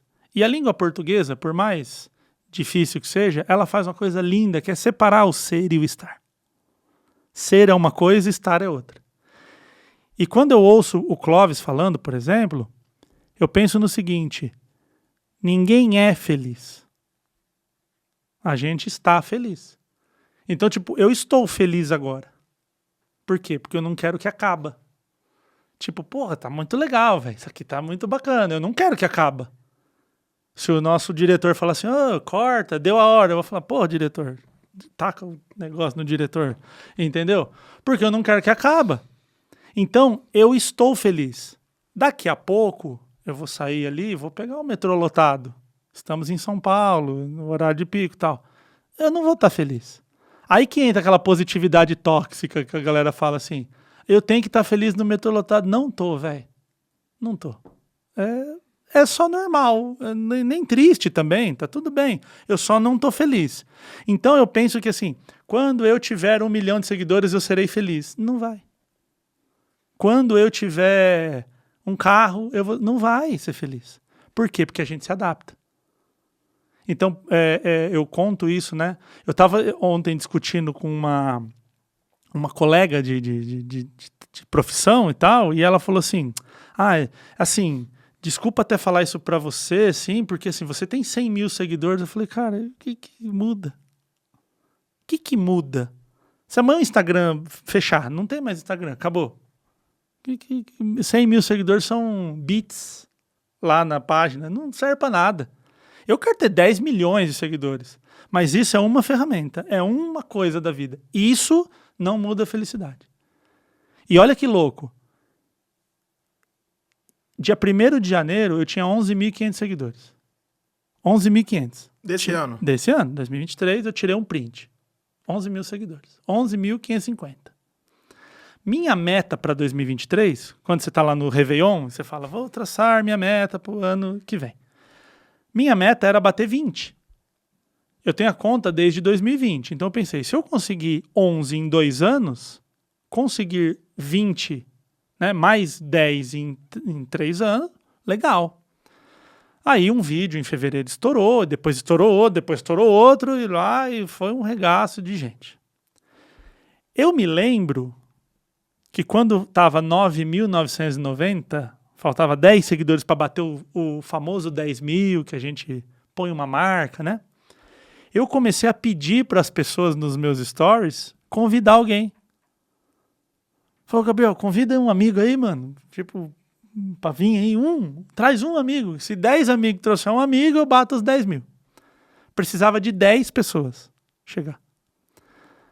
Aí, beleza, batemos 10 mil, ainda foi a mãe de uma amiga minha lá que mora lá em Dubai, inclusive, a Érica, foi a seguidora 10 mil, e ela era assim, a tiazinha que põe umas fotinhas de Jesus lá no feed, sabe assim, não é uma coisa assim do seguidor da internet, não, era a tiazinha com o maior carinho. Não tinha uma linha editorial. Não, Dona Vera, maior carinho, linda, foi lá e foi a minha seguidora 10 mil, né? E aí, pô, comemorei, tá, 10 mil. Então, assim, eu tava ali, velho, pedindo, por favor, pra virem 10 seguidores. Quando o vídeo estourou, começou assim, pô, mano, abri o celular aqui, tem 50 seguidores, assim, tipo, agora, acabou. Tipo, deu uma atualizada, subiu 50. Pô, deu uma atualizada, subiu 500. Como assim? 3 mil? Teve um dia de pico, e foi assim, 50 seguidores por dia, 100, 200, 1.000, 2.000. Teve o pico, 8 mil pessoas chegaram num dia no meu Instagram. 8 mil. Olha como a nossa mente é maluca. Quando chegou no pico de 8 mil, o pico significa que o outro lado começa a descer. No outro dia veio 7.200. Eu fiquei incomodado. Por quê? Porque até o 8 estava subindo, crescendo. Eu me adequei à nova realidade. Então, assim, a partir de agora, 8 mil é minha referência. Aí, quando veio 7, eu fico assim, não, peraí, mano. O que eu tô fazendo errado? Isso começou a me gerar uma ansiedade estranha, cara. Eu falei, por que eu tô ansioso, sendo que eu deveria... Se só desse o pico 8 e voltasse a ter 10 por dia como era... legal, tipo, continuou o jeito que tava e deu esse pico. Mas vir 7 mil seguidores num dia, pra mim, tava me incomodando. E aí é a hora que você tem que parar e falar assim, mano, peraí, velho. O número do Instagram inventado, é um inventado. O Instagram inventou seguidor, né? Um número de seguidores tá mexendo no meu emocional, cara. Aí o que eu fiz? Eu lembrei da base. Né? Teve o Mano Brown lá quando ele foi... Volta pra base. Quando ele foi lá fazer o discurso, ele falou, volta pra base. Eu falei, cara, peraí, eu tava pedindo para as pessoas me ajudarem a ter 10 seguidores. Véio. 10. Eu tô triste que eu tenho só 7 mil, só 5 mil. Hoje, o negócio se adequou. 400 seguidores todo dia. 350, 450, 320, mais 400 na média ali, quando você tira a média da semana. Cara, é muita gente. É muita gente. Cara, você imagina 400 pessoas. Se você botar num auditório, tem que ser um auditório de grande porte para você colocar 400 pessoas. Que estão fazendo ali da vida delas, estão me colocando na vida delas diariamente. Então, são 2 aprendizados. O primeiro é, cara, curtir o momento. Então, que bom que vieram 400 e não que ruim que não vieram 7.600. Porque eu bati a referência dos 8 lá. E a segunda coisa é a referência. Então, assim, eu estou muito feliz de receber 400 pessoas por dia e de estar batendo agora, estar próximo de 100 mil. Perto da média da população é muito seguidor. Pô, 100 mil. Mas perto do Whindersson, não. 100 mil é o que chega todo dia lá para ele. Aí eu tenho que ter essa consciência de falar assim, onde que eu tô me comparando, cara? Com quem que eu tô me comparando? Qual que é a métrica para eu me sentir bem ou mal? Porque se eu ficar assim, pô, mas 100 mil, mas isso aí... A Anitta tem 60 milhões, pô, então eu sou ninguém. Então tem isso, né? E a gente se compara, mano, não tem jeito. Não, é mais forte que a gente. A gente se compara com o nosso ambiente. Só que você ter consciência disso já é 90% do processo. Tipo assim, cara, eu tô me comparando com a Anitta que tem 60 milhões, não tá certo. Só de eu ter essa consciência, eu já me tranquilizo. E aí eu vi uma frase esses dias que é assim, você não tem que se comparar com o outro, você tem que se comparar com o ontem. O meu ontem. O dia que tiver mais gente parando de me seguir do que me seguindo, falando desse assunto rede social, esse é um dia de incômodo. De fato. Você tem alguém que te ajudou nesse processo de refinar a métrica, de entender o seu público qualificado? Nada. Nada. É eu presa? Versão Mauá total, assim. Varziento. Cara, assim, ó. O meu trabalho é assim. Quando o nosso episódio for pro ar, eu vou pegar as ideias que eu acho que são importantes, vou tirar o corte lá no CapCut, no celular. Um dia que eu estiver na estação de metrô, esperando o metrô, ou no metrô, andando, sentado, com o meu tempo ocioso ali. Esse é um dos motivos, por exemplo, que eu não tenho carro. Né? Eu decidi não ter carro, porque enquanto eu estou ali, o transporte pode demorar, pode parar. Para mim não tem problema, estou trabalhando. Vou lá, pego o corte, ponho um texto, ponho um título, reviso e posto. E isso me ensinou o seguinte, qualquer pessoa que fala assim, o algoritmo funciona assim, já para de seguir. Não sabe. A gente não sabe, cara. Meu Instagram não tem linha editorial. Meu Instagram não tem... Eu não sei o vídeo que vai subir amanhã. Não sei. Vai subir um vídeo lá. Ou um daqueles que eu coloquei lá no estoque, ou um que eu vou gravar, porque às vezes você acorda numa vibe e você fala assim, não, hoje eu tô com uma ideia da hora. Você abre o celular e grava. Ou um do estoque. Reciclado. Porque tem muito vídeo que tá guardado que eu tinha lá 10 mil. Então, tem gente que está aqui hoje que nunca viu esse vídeo. Então, o dia que eu não tenho estoque, não estou com saco para gravar, eu pego Aliás, não estou com estoque não estou com eles, os vídeos... Porque, por exemplo, eu pego lá o CapCut e eu salvo 8 vídeos. Tá tudo na minha galeria. E aí eu vou subindo 1 ou 2 por dia, dependendo de como... Tem dia que está movimentado, o algoritmo está ajudando ali, eu boto 2, 3, mas o mínimo 1. Só que assim... Para a pessoa que me segue, todo dia tem um. Todo dia, sem falhar. Domingo a domingo, recorrência. Então, quando alguém me pergunta como é que você fez? A minha primeira resposta é, eu não sei como é que eu fiz. Eu não sei o que eu fiz que deu certo. Mas eu tenho algumas ideias do que deu certo. Uma delas é a recorrência. Olha que interessante, você falou sobre Aristóteles. Eu comecei a estudar teologia. E uma das matérias, até mandar um abraço pra galera do ITEPA, pastor Adson, é uma mente muito pensante. Ele é pós-graduado em religiões, ele foi em todas as religiões. Isso deve ser muito louco. Né? Nossa, assim, dá pra ficar aqui até meia-noite. E ele fala uma coisa que ele leva isso pras pessoas, porque geralmente quem pensa que estuda teologia quer ser pastor, líder, ele fala, gente, pega a etimologia da palavra, tel, Deus, logia, estudo. Você tá querendo estudar a gênese do que você crê. A maioria das pessoas tem uma Bíblia aberta no Salmo 91, ela nem sabe o que significa aqueles 12 capítulos. E uma das matérias era a filosofia da religião. E ele abre a matéria com uma reflexão de Aristóteles, que a excelência não é um ato, é um hábito. Perfeito. Recorrência. Você está hoje no mestrado de neurociência, pegando essa comunicação e trazendo a neurocomunicação para ela. É o dia a dia? É um pouquinho de cada vez? Cara, total, assim... Porque assim, não falha. Não falha. Somos o que fazemos repetidamente. Todo dia. Todo dia. E aí, quantas vezes hoje você falou assim pra mim, William, eu vi no teu Instagram tal ideia. Eu lembro que você falou disso. Como é que você sabe? Porque bateu um vídeo lá no teu feed. Só que pro primeiro vídeo estourar, foram 2 anos, mano, postando todo dia. 2 anos dá quantos dias? 360 mais 360? Não, 700 e qualquer coisa. Essa hora aqui não vai sair o cálculo. Mas tipo, 700 dias, velho, falando pra ninguém. Ninguém, entre aspas. Porque quem uma visão tava macro. Lá, Cara, é só entrar no meu, tá lá no feed. Rola o feed, vai lá pra baixo, você vai ver post com 3 curtidas. Post sem comentário tem centenas. Centenas, não é um perdido lá. Centenas. Então, assim, mas é você tá certo de onde você tá indo. Tipo, é isso aqui, cara. Eu sei pra onde eu tô indo.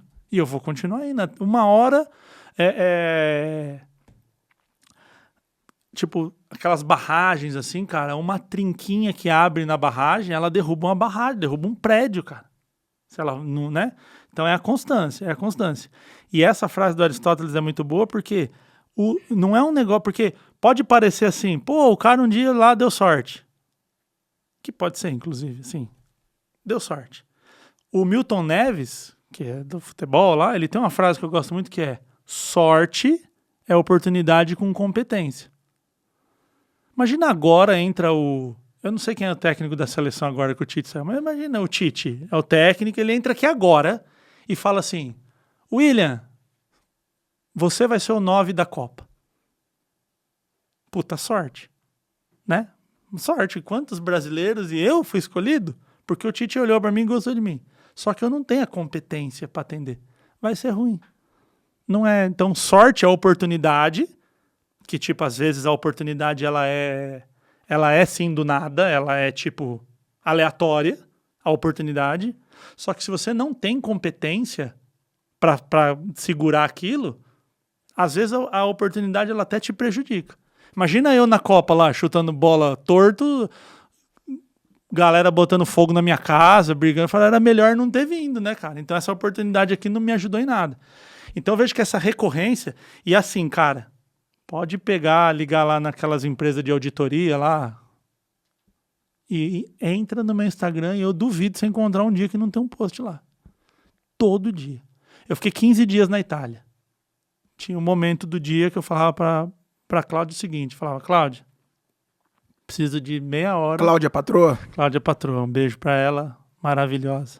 Não que alguém complete alguém, mas a minha sócia afetiva, ela me completa na questão do critério, da análise, do pensar. Onde a patroa te ajuda no jogo jogado do William? Cara, a Cláudia e não deixar a peteca cair. Nos dias que eu tô pra baixo. No dia que a homeostase baixa, ela é minha alostase, se a gente puder usar um termo técnico, né? Então, o dia que eu saio daquela faixa de tipo, mano, hoje eu não quero. Ela fala, quer sim. Vamos lá, vamos, abrindo o computador. Mas eu não quero. Quer? Eu tô vendo aqui que você quer. Ela faz, velho. Ela bota pra andar e ela, né?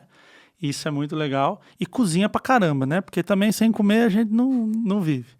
A Cláudia não sabe fazer comida do dia a dia.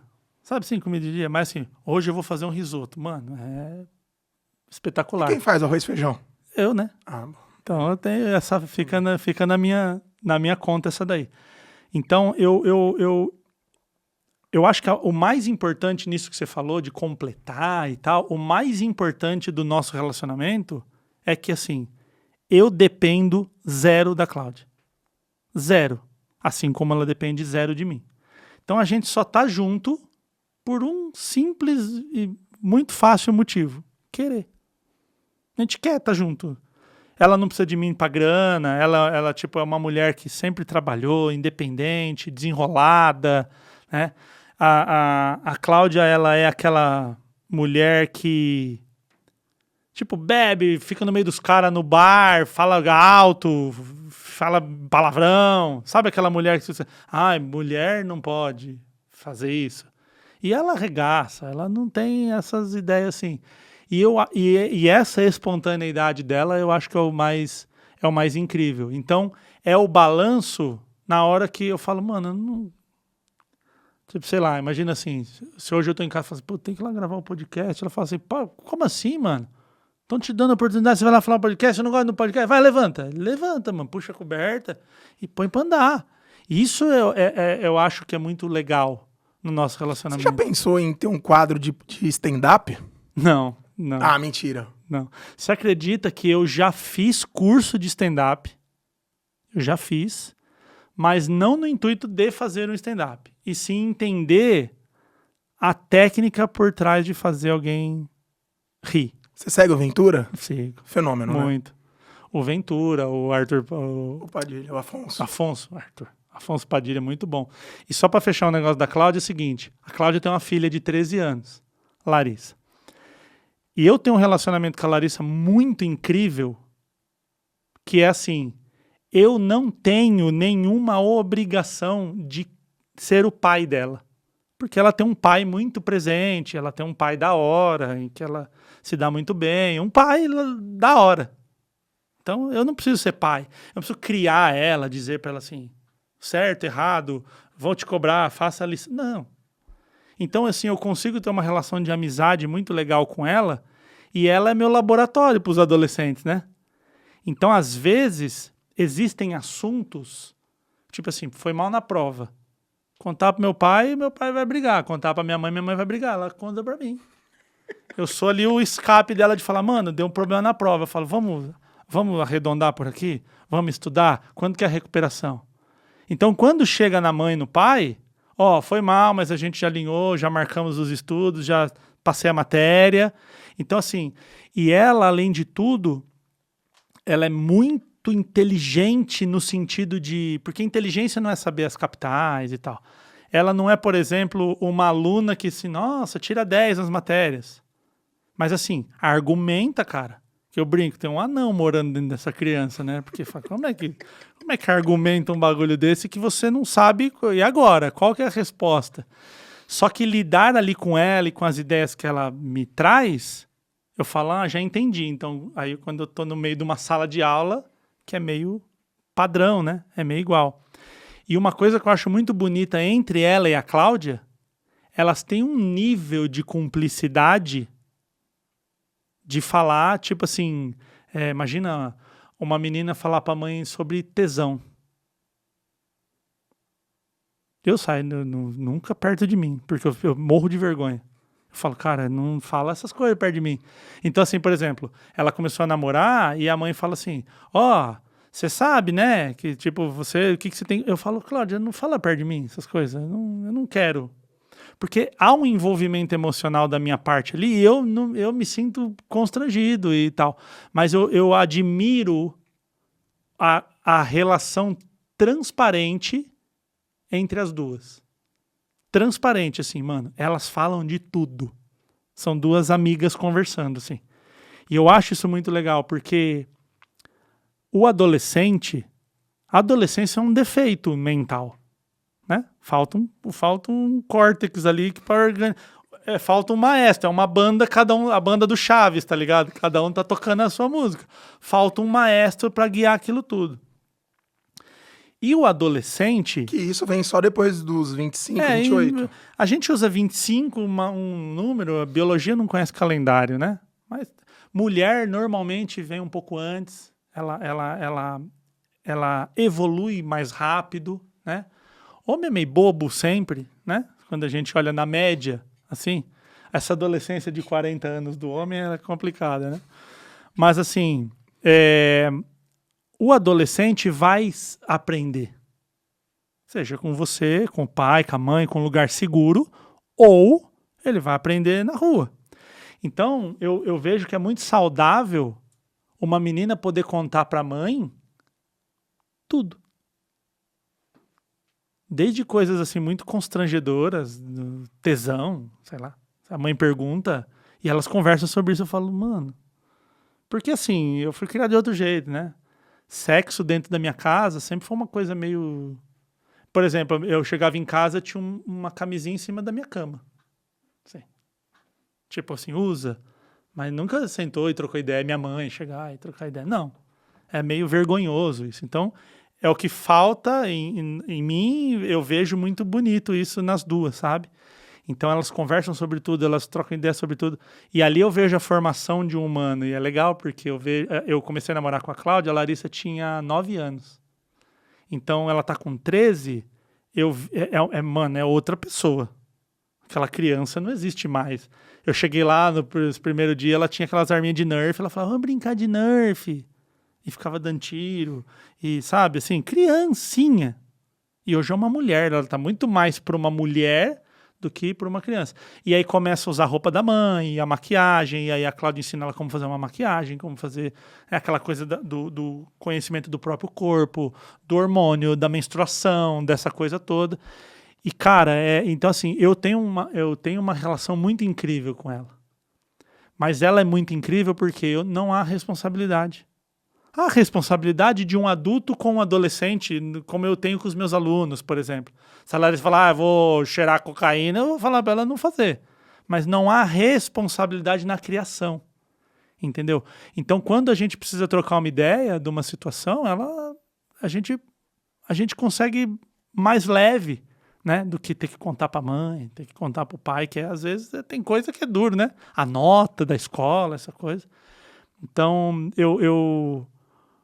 a Cláudia, além de toda essa relação que ela tem comigo de namorada e de, né, da gente ter essa troca, a Larissa vem como um bônus, um presente, uma coisa que é muito legal de ter, assim, né? Porque às vezes quando a gente se relaciona com alguém que tem filho, tem conflito, e tem o pai da criança, tipo, dá esses rolos. E a gente conseguiu estabelecer um nível de relacionamento, assim, muito legal, inclusive com o pai da menina. Às vezes, por exemplo, se acidentou uma vez, quebrou o braço, chega no hospital, tá o pai. Porra, mano, se eu não puder chegar num... Até a Cláudia, a primeira vez que eu encontrei com o pai, ela falou, mas eu tenho que entrar, mas vocês vão... Eu falo, Cláudia, por favor, né? Você acha que isso aqui é o meu domínio, é isso aqui, se relacionar, trocar ideia. Sentei com o cara lá, foi 1 hora batendo papo e da hora, e tá tudo certo. Entendeu? E aí ele falou pra mim, pô, a minha filha falou que você faz a lição, que você acompanha, que você anda de bicicleta. Chega tudo lá. Porque pro cara também é uma situação complicada, né? Pô, com quem que a minha filha tá se relacionando tão próximo, tão perto, né? Então você vê que, de novo, a gente cai na comunicação. Então, assim, a Cláudia traz esse lado que às vezes é onde eu manco ali, né? Eu me falha e vem da Larissa de brinde, assim. Muito legal. Beijo pras duas aí. Se ser feliz, estar feliz, é fazer, estar com quem quer, aonde quer, meu amigo, que tarde. Da hora, né? Me sinto muito feliz. Para finalizar, se você puder falar sobre as suas redes, sobre seus projetos. E você tem gravado bastante conteúdo, você tem gravado bastante pílulas para levar o progresso para as pessoas. Em nome do estúdio Grito 33, da parceria que nós temos, se vocês quiserem viabilizar sonhos, ideias, aqui é o lugar. Um abraço especial para a primeira-dama, corneta, parceira afetiva, tá aqui junto, um abração, vem junto com a gente. William, de todos esses conteúdos que você tem gravado, qual foi a pergunta que mais mexeu com você? Pode ter sido mais inteligente, a mais profunda, aquela pergunta que falou, poxa, essa me marcou. Eu não sei se é bem uma pergunta, vou dar uma enrolada em você na resposta agora, tá? Agora eu sou estelionatário, eu vou te dar uma driblada aqui. Uma boa sabonetada, né? Mas foi o seguinte, eu dava aula numa escola, e não vou citar o nome da escola nem do aluno, porque não fui devidamente autorizado, mas assim, sei lá, tem 12 matérias lá, escola, português, matemática, tinha lá matéria. E teve um aluno que estava em recuperação em 9 de 12. Que é assim, o aluno desleixado, não quer estudar, esses julgamentos que criança boa é criança quietinha, que respeita a lei. O que quebra, o que grita, esse não é bom, né? A gente faz esse juízo de valor muito errado na sociedade como um todo. E o menino, menino legal, bacana, mas que não ia com matéria. Tinha dificuldade ali e tal. Aí um dia ele estava na minha aula e aí a gente ficou ali dando aula e tal. E tem uma característica no adolescente que é bem interessante, que é assim, quando acaba a aula, tipo, ó, gente, obrigado, valeu. Não dá tempo se você tiver mais uma frase para falar, não dá mais tempo. Voa assim, ó, faz assim na porta. É muito rápido para ir embora.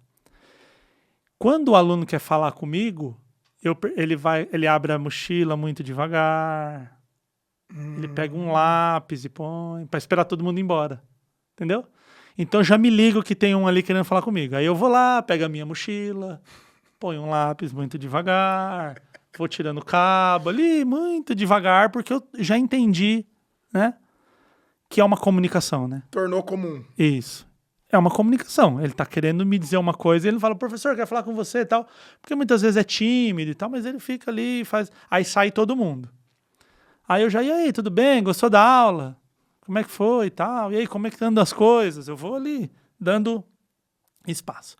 E esse menino me falou, que era o menino que estava com um problema, ele falou assim, eu tô com um problema na escola aqui, não tô conseguindo, acho que eu vou repetir, piriri, piriri, e eu tô em recuperação em 9. Aí eu falei para ele assim, por que você tá em recuperação em 9 matérias? O que você acha? O que você não tá conseguindo fazer? O que as pessoas fazem que você não tá conseguindo fazer e que elas passaram de ano e você não? Na tua visão, sem julgamento.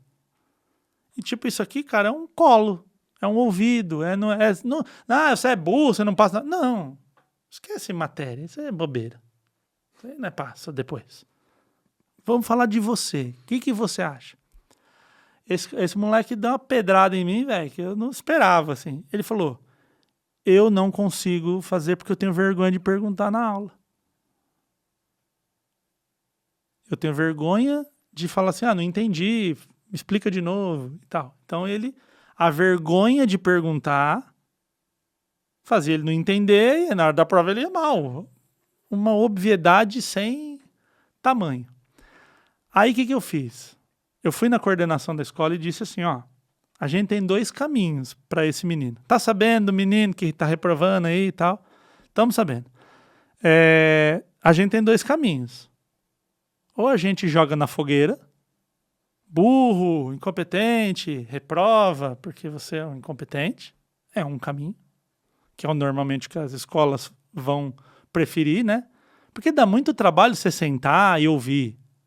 Repete logo e ele que se vira. Ou a gente pode fazer um teste.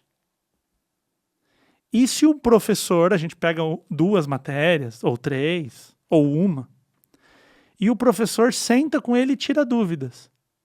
Dizendo para ele assim, olha, eu já entendi que você não perguntou na aula, o que você tem dúvida? Agora eu e você aqui, não tem plateia, não tem ninguém. E vamos fazer o teste? E eu sempre falo, né, cara, eu sou cientista, eu testo as coisas, testo hipóteses. Eu brinco dentro de casa com a Cláudia, fala assim, vamos pôr água ou leite? Nós somos um cientista, bota leite e vê o que acontece. O máximo para você jogar fora e faz de novo, porque leite azedou, sei lá. Testa.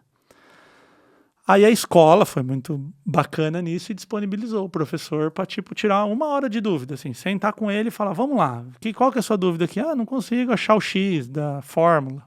Aquele inferno que é achar o X, né? Tem até uma prova, um meme que assim, encontre o X, aí tem um X e o menino faz uma bolinha em volta e encontrei, né? Tá aqui. O que aconteceu? O moleque passou nas matérias. Aprovou e foi tudo mais. E um dia eu fui numa reunião de pais, tinha um auditório assim, mano, cheio de várias séries, do 9º ano ao 3º. Então, 150 alunos, 180 alunos, e tinha lá uns 130 pais, porque tem pai que é pai de 2, né? E eu fui contar essa história, comecei a chorar, mano, lá na frente do auditório, comecei a chorar, começou a engasgar e tal, falei, gente, eu preciso chorar, minutinho. E aí dei uma soltada assim, voltei, e eu falei, cara, a gente tá julgando um moleque de burro, de incompetente, e reprova, e não tem nada a ver com a matéria, com ser burro, nada.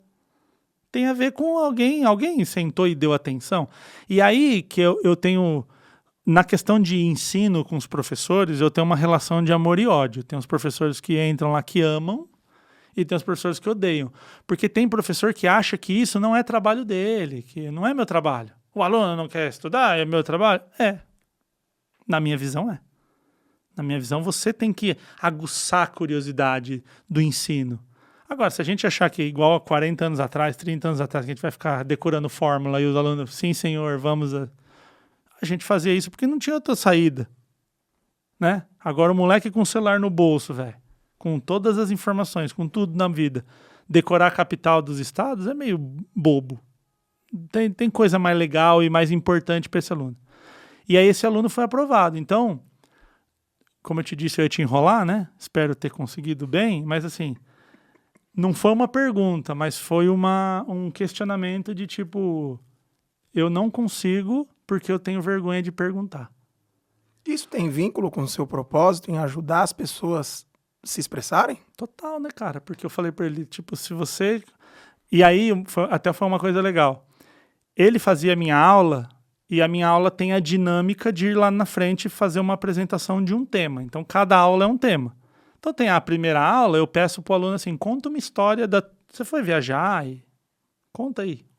Porque eu não quero, assim, pôr roteiro, porque já é difícil estar ali na frente, tem que pensar no roteiro. Então, conta da viagem. Eu até brinco com ele, falo, se você foi na praia e não era praia, tudo bem, ninguém tava lá, pode... Inventa a história aí, tá tudo certo. Pra tirar o peso. Eu brinco muito com eles, eu falo assim, gente, eu preciso que vocês errem, senão eu tô desempregado, né? Vem todo mundo aqui, faz uma baita apresentação, a escola me manda embora, não precisa. Então, por favor, erra aí pra garantir o meu emprego e tal. Então, no clima da brincadeira, da zoeira, que é onde eu consigo ir bem ali, né? Só que eu não obrigo a participar. Porque, Léo, eu não dou nó, eu falo, tá todo mundo aprovado. Vem quem quer. Mas isso aqui é importante pra tua vida. E às vezes, o que acontece? Esse menino, por exemplo, ele não ia. Porque ele sentia vergonha de ir lá e falar e etc. Aí uma vez, a sala toda foi... Porque assim, por exemplo, no primeiro dia vai metade. Aí no segundo dia vai 70%. Aí os amigos falam, vai lá, é legal, eu apresentei, foi bacana. A sala aplaude. Então tem todo um movimento ali de aceitação, de grupo e tal. E aí foi todo mundo menos ele. Todo mundo menos ele. Todo mundo menos ele. E aí um dia eu falei assim, cara, vamos. Você tá aqui, ninguém vai zoar. Aqui é o momento, o lugar seguro pra você se expressar. Aí ele falou assim pra mim, eu não vou porque eu não consigo. Eu não vou porque eu não consigo. Aí eu enfiei a mão no bolso, mano. Tinha 100 conto no bolso. Botei na mesa e falei assim pra ele.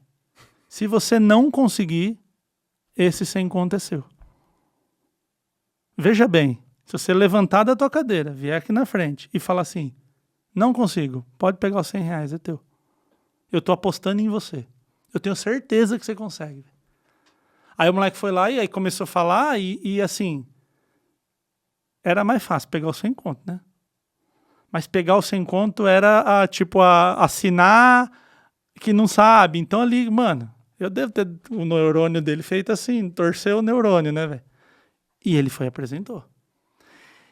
E ele apresentou, e uma coisa que tem muito bonita nessa geração, que não tinha na nossa, porque na nossa, assim, uma criança que tinha Down, era retardado, era muito hostil o ambiente com crianças, chamava-se de retardado, inclusive, né? Era o nome que se usava.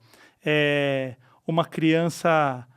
tipo, o bullying era muito forte e tal. E essa geração, eles têm mais senso de unidade, de pertencimento e tal. Quando acabou a apresentação dele, a galera aplaudiu de pé. E da hora, tal. Cara, aquele moleque, daqui 30 anos, ele vai lembrar daquele dia. Então, mano, você... Às vezes, o que a pessoa tá precisando não é nem conselho. Sabe quando você quer só falar? Você não quer ser julgado, você só quer falar. Então fala, mano. Abre aí, conta pra nós o que tá pegando.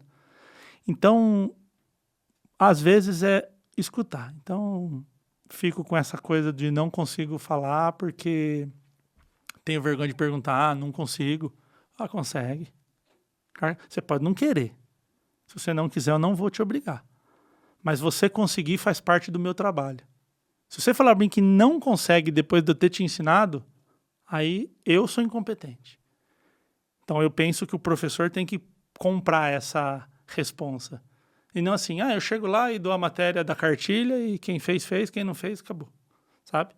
Não é isso. Então tem... E principalmente numa época... Cara, é muito ruim ser adolescente, velho. Eu falo que a melhor parte da minha adolescência é que ela acabou. Porque o adolescente ele nem tem a disponibilidade de ser adulto e tomar as próprias decisões. Ele nem é mais criança para ganhar presente no dia das crianças e o ovo de Páscoa. e aqueles hormônios tudo bagunçado, mulher pior ainda, e aí tá crescendo o peito, menstruando, e não sabe muito lidar com aquilo. Cara, é uma loucura. Então, assim, a adolescência, a tendência da média da população é ser ruim, é complicado, é zoado.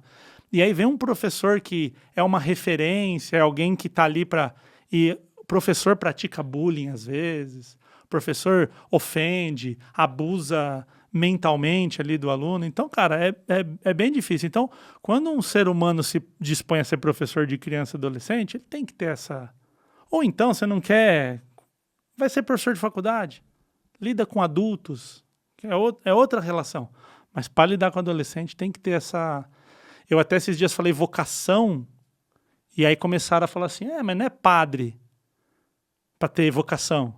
Fala, além de tudo, tá escrevendo que é burro ainda, né? Porque vocação, se você vai lá na raiz etimológica, vem de vocare, que é chamado. Tanto que o teste para você trabalhar numa empresa se chama teste vocacional. O teste vocacional é do Vaticano para padre. Então, além de você que está escrevendo que vocação é para padre, você é um burro ainda por cima. Está enchendo o saco aí no comentário.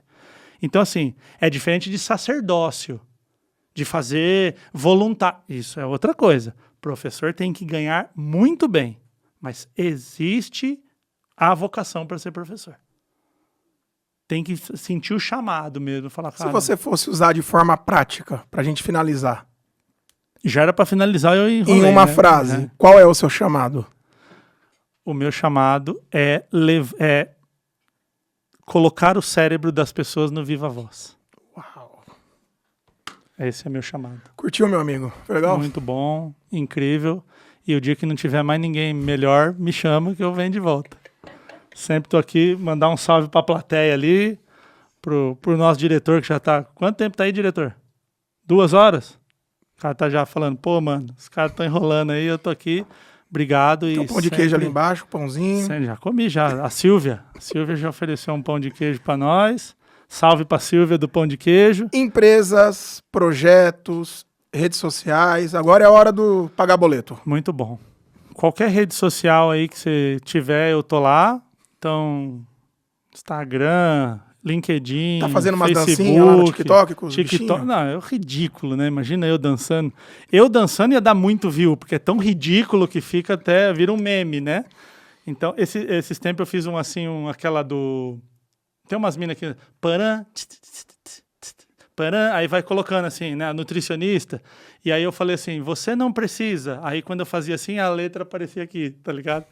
Você não precisa fazer dancinha para conseguir trabalhar na internet. Eu fiz um vídeo desse e com uma camisa do Iron Maiden, talvez, assim, tipo, metaleiro duro para não saber dançar. Você me encontra em todas as redes. Instagram, a mesma piada que eu faço sempre, que é Instagram, Facebook, TikTok, Orkut, ICQ, qualquer uma dessas aí. Se você não encontrar com o William Borghetti, porque às vezes o Borghetti, GH, tem aquelas letras e tal, você encontra como neurocomunicação. Quem me procurar aí como neurocomunicação vai chegar na minha rede. E eu tenho uma plataforma de comunicação para pais, mães e professores se comunicarem com crianças e adolescentes. É uma ideia de neurocomunicação específico para esse público.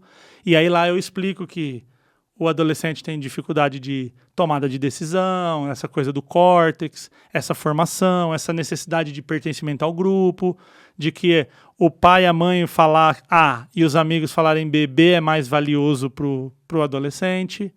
Lembrar o pai e a mãe e o professor que eles também já foram adolescentes, que eles também já fizeram a cota dele de dar trabalho e que agora é a fase desse aí que a gente só tem que botar um guarda-rei para não deixar ele descambar para a ribanceira. Mas aqui tem que dar uma afrouxada nesse negócio. Eu tive uma aula essa semana e aí foi uma psicóloga, amiga minha lá, para falar sobre... Ela faz análise de TDAH, né, faz o diagnóstico. E ela falou assim, quando você puser para fazer um exercício, você tem que ficar ali. Ele quer desistir, você não deixa. E as mães falando, é isso aí. Eu falei, vocês são tudo chata, mano. Quer sair, sai e tal. E eu brincando com as mães, falando assim para as mães, não... Deixa correr um pouco, tomada de decisão. Ele quer fazer violão e não quer fazer vôlei, porque eu acho que vôlei... Não, deixa fazer o que quer. Então tem que ter um pouquinho também do adolescente tomar as próprias decisões. Então eu falo muito isso na plataforma e tem um grupo no WhatsApp com esses alunos. Então a parte legal é que o próprio aluno ajuda o outro. Às vezes a mãe de uma criança de 5 anos tem uma dúvida, a mãe da criança de 10 ajuda. Já passei por isso. Fizemos assim, então é uma comunidade muito legal que está sendo formada. Você já gravou algum conteúdo sobre teoria de recompensa e dopamina? Já. Já? Show. E eu digo muito que assim, o pai, mas eu não posso falar pro meu filho fazer uma coisa mediante uma recompensa. Eu falei, muito bem. Você trabalha para quê? Trabalha lá, liga pro teu chefe, fala, não precisa me pagar não, velho. Eu vou trabalhar aí. Todo mundo faz tudo por recompensa, cara. Que não precisa ser só financeira. Dar dinheiro pro teu filho passar de ano, não é isso. Mas assim, ele precisa entender que ele vai ter benefício. Senão, mano, se não mexer na dopamina, ainda mais no adolescente, não funciona. Então, temos aulas sobre isso, sobre TDAH, sobre fobia social de adolescentes, né? Sobre a mãe que o bichão é marmanjo lá, 15 anos, a mãe ainda faz a mala. Então, tem tudo isso lá. Eu falo, deixa o moleque fazer a mala dele. Você acha que um adolescente com 15 sabe fazer filho, pô? Não sabe fazer uma mala para ir viajar sozinho? Então, essa é a ideia lá e é muito legal. E obrigado, cara. Obrigado, tamo junto. Sempre que precisar, tô aqui. Até a próxima. Até a próxima.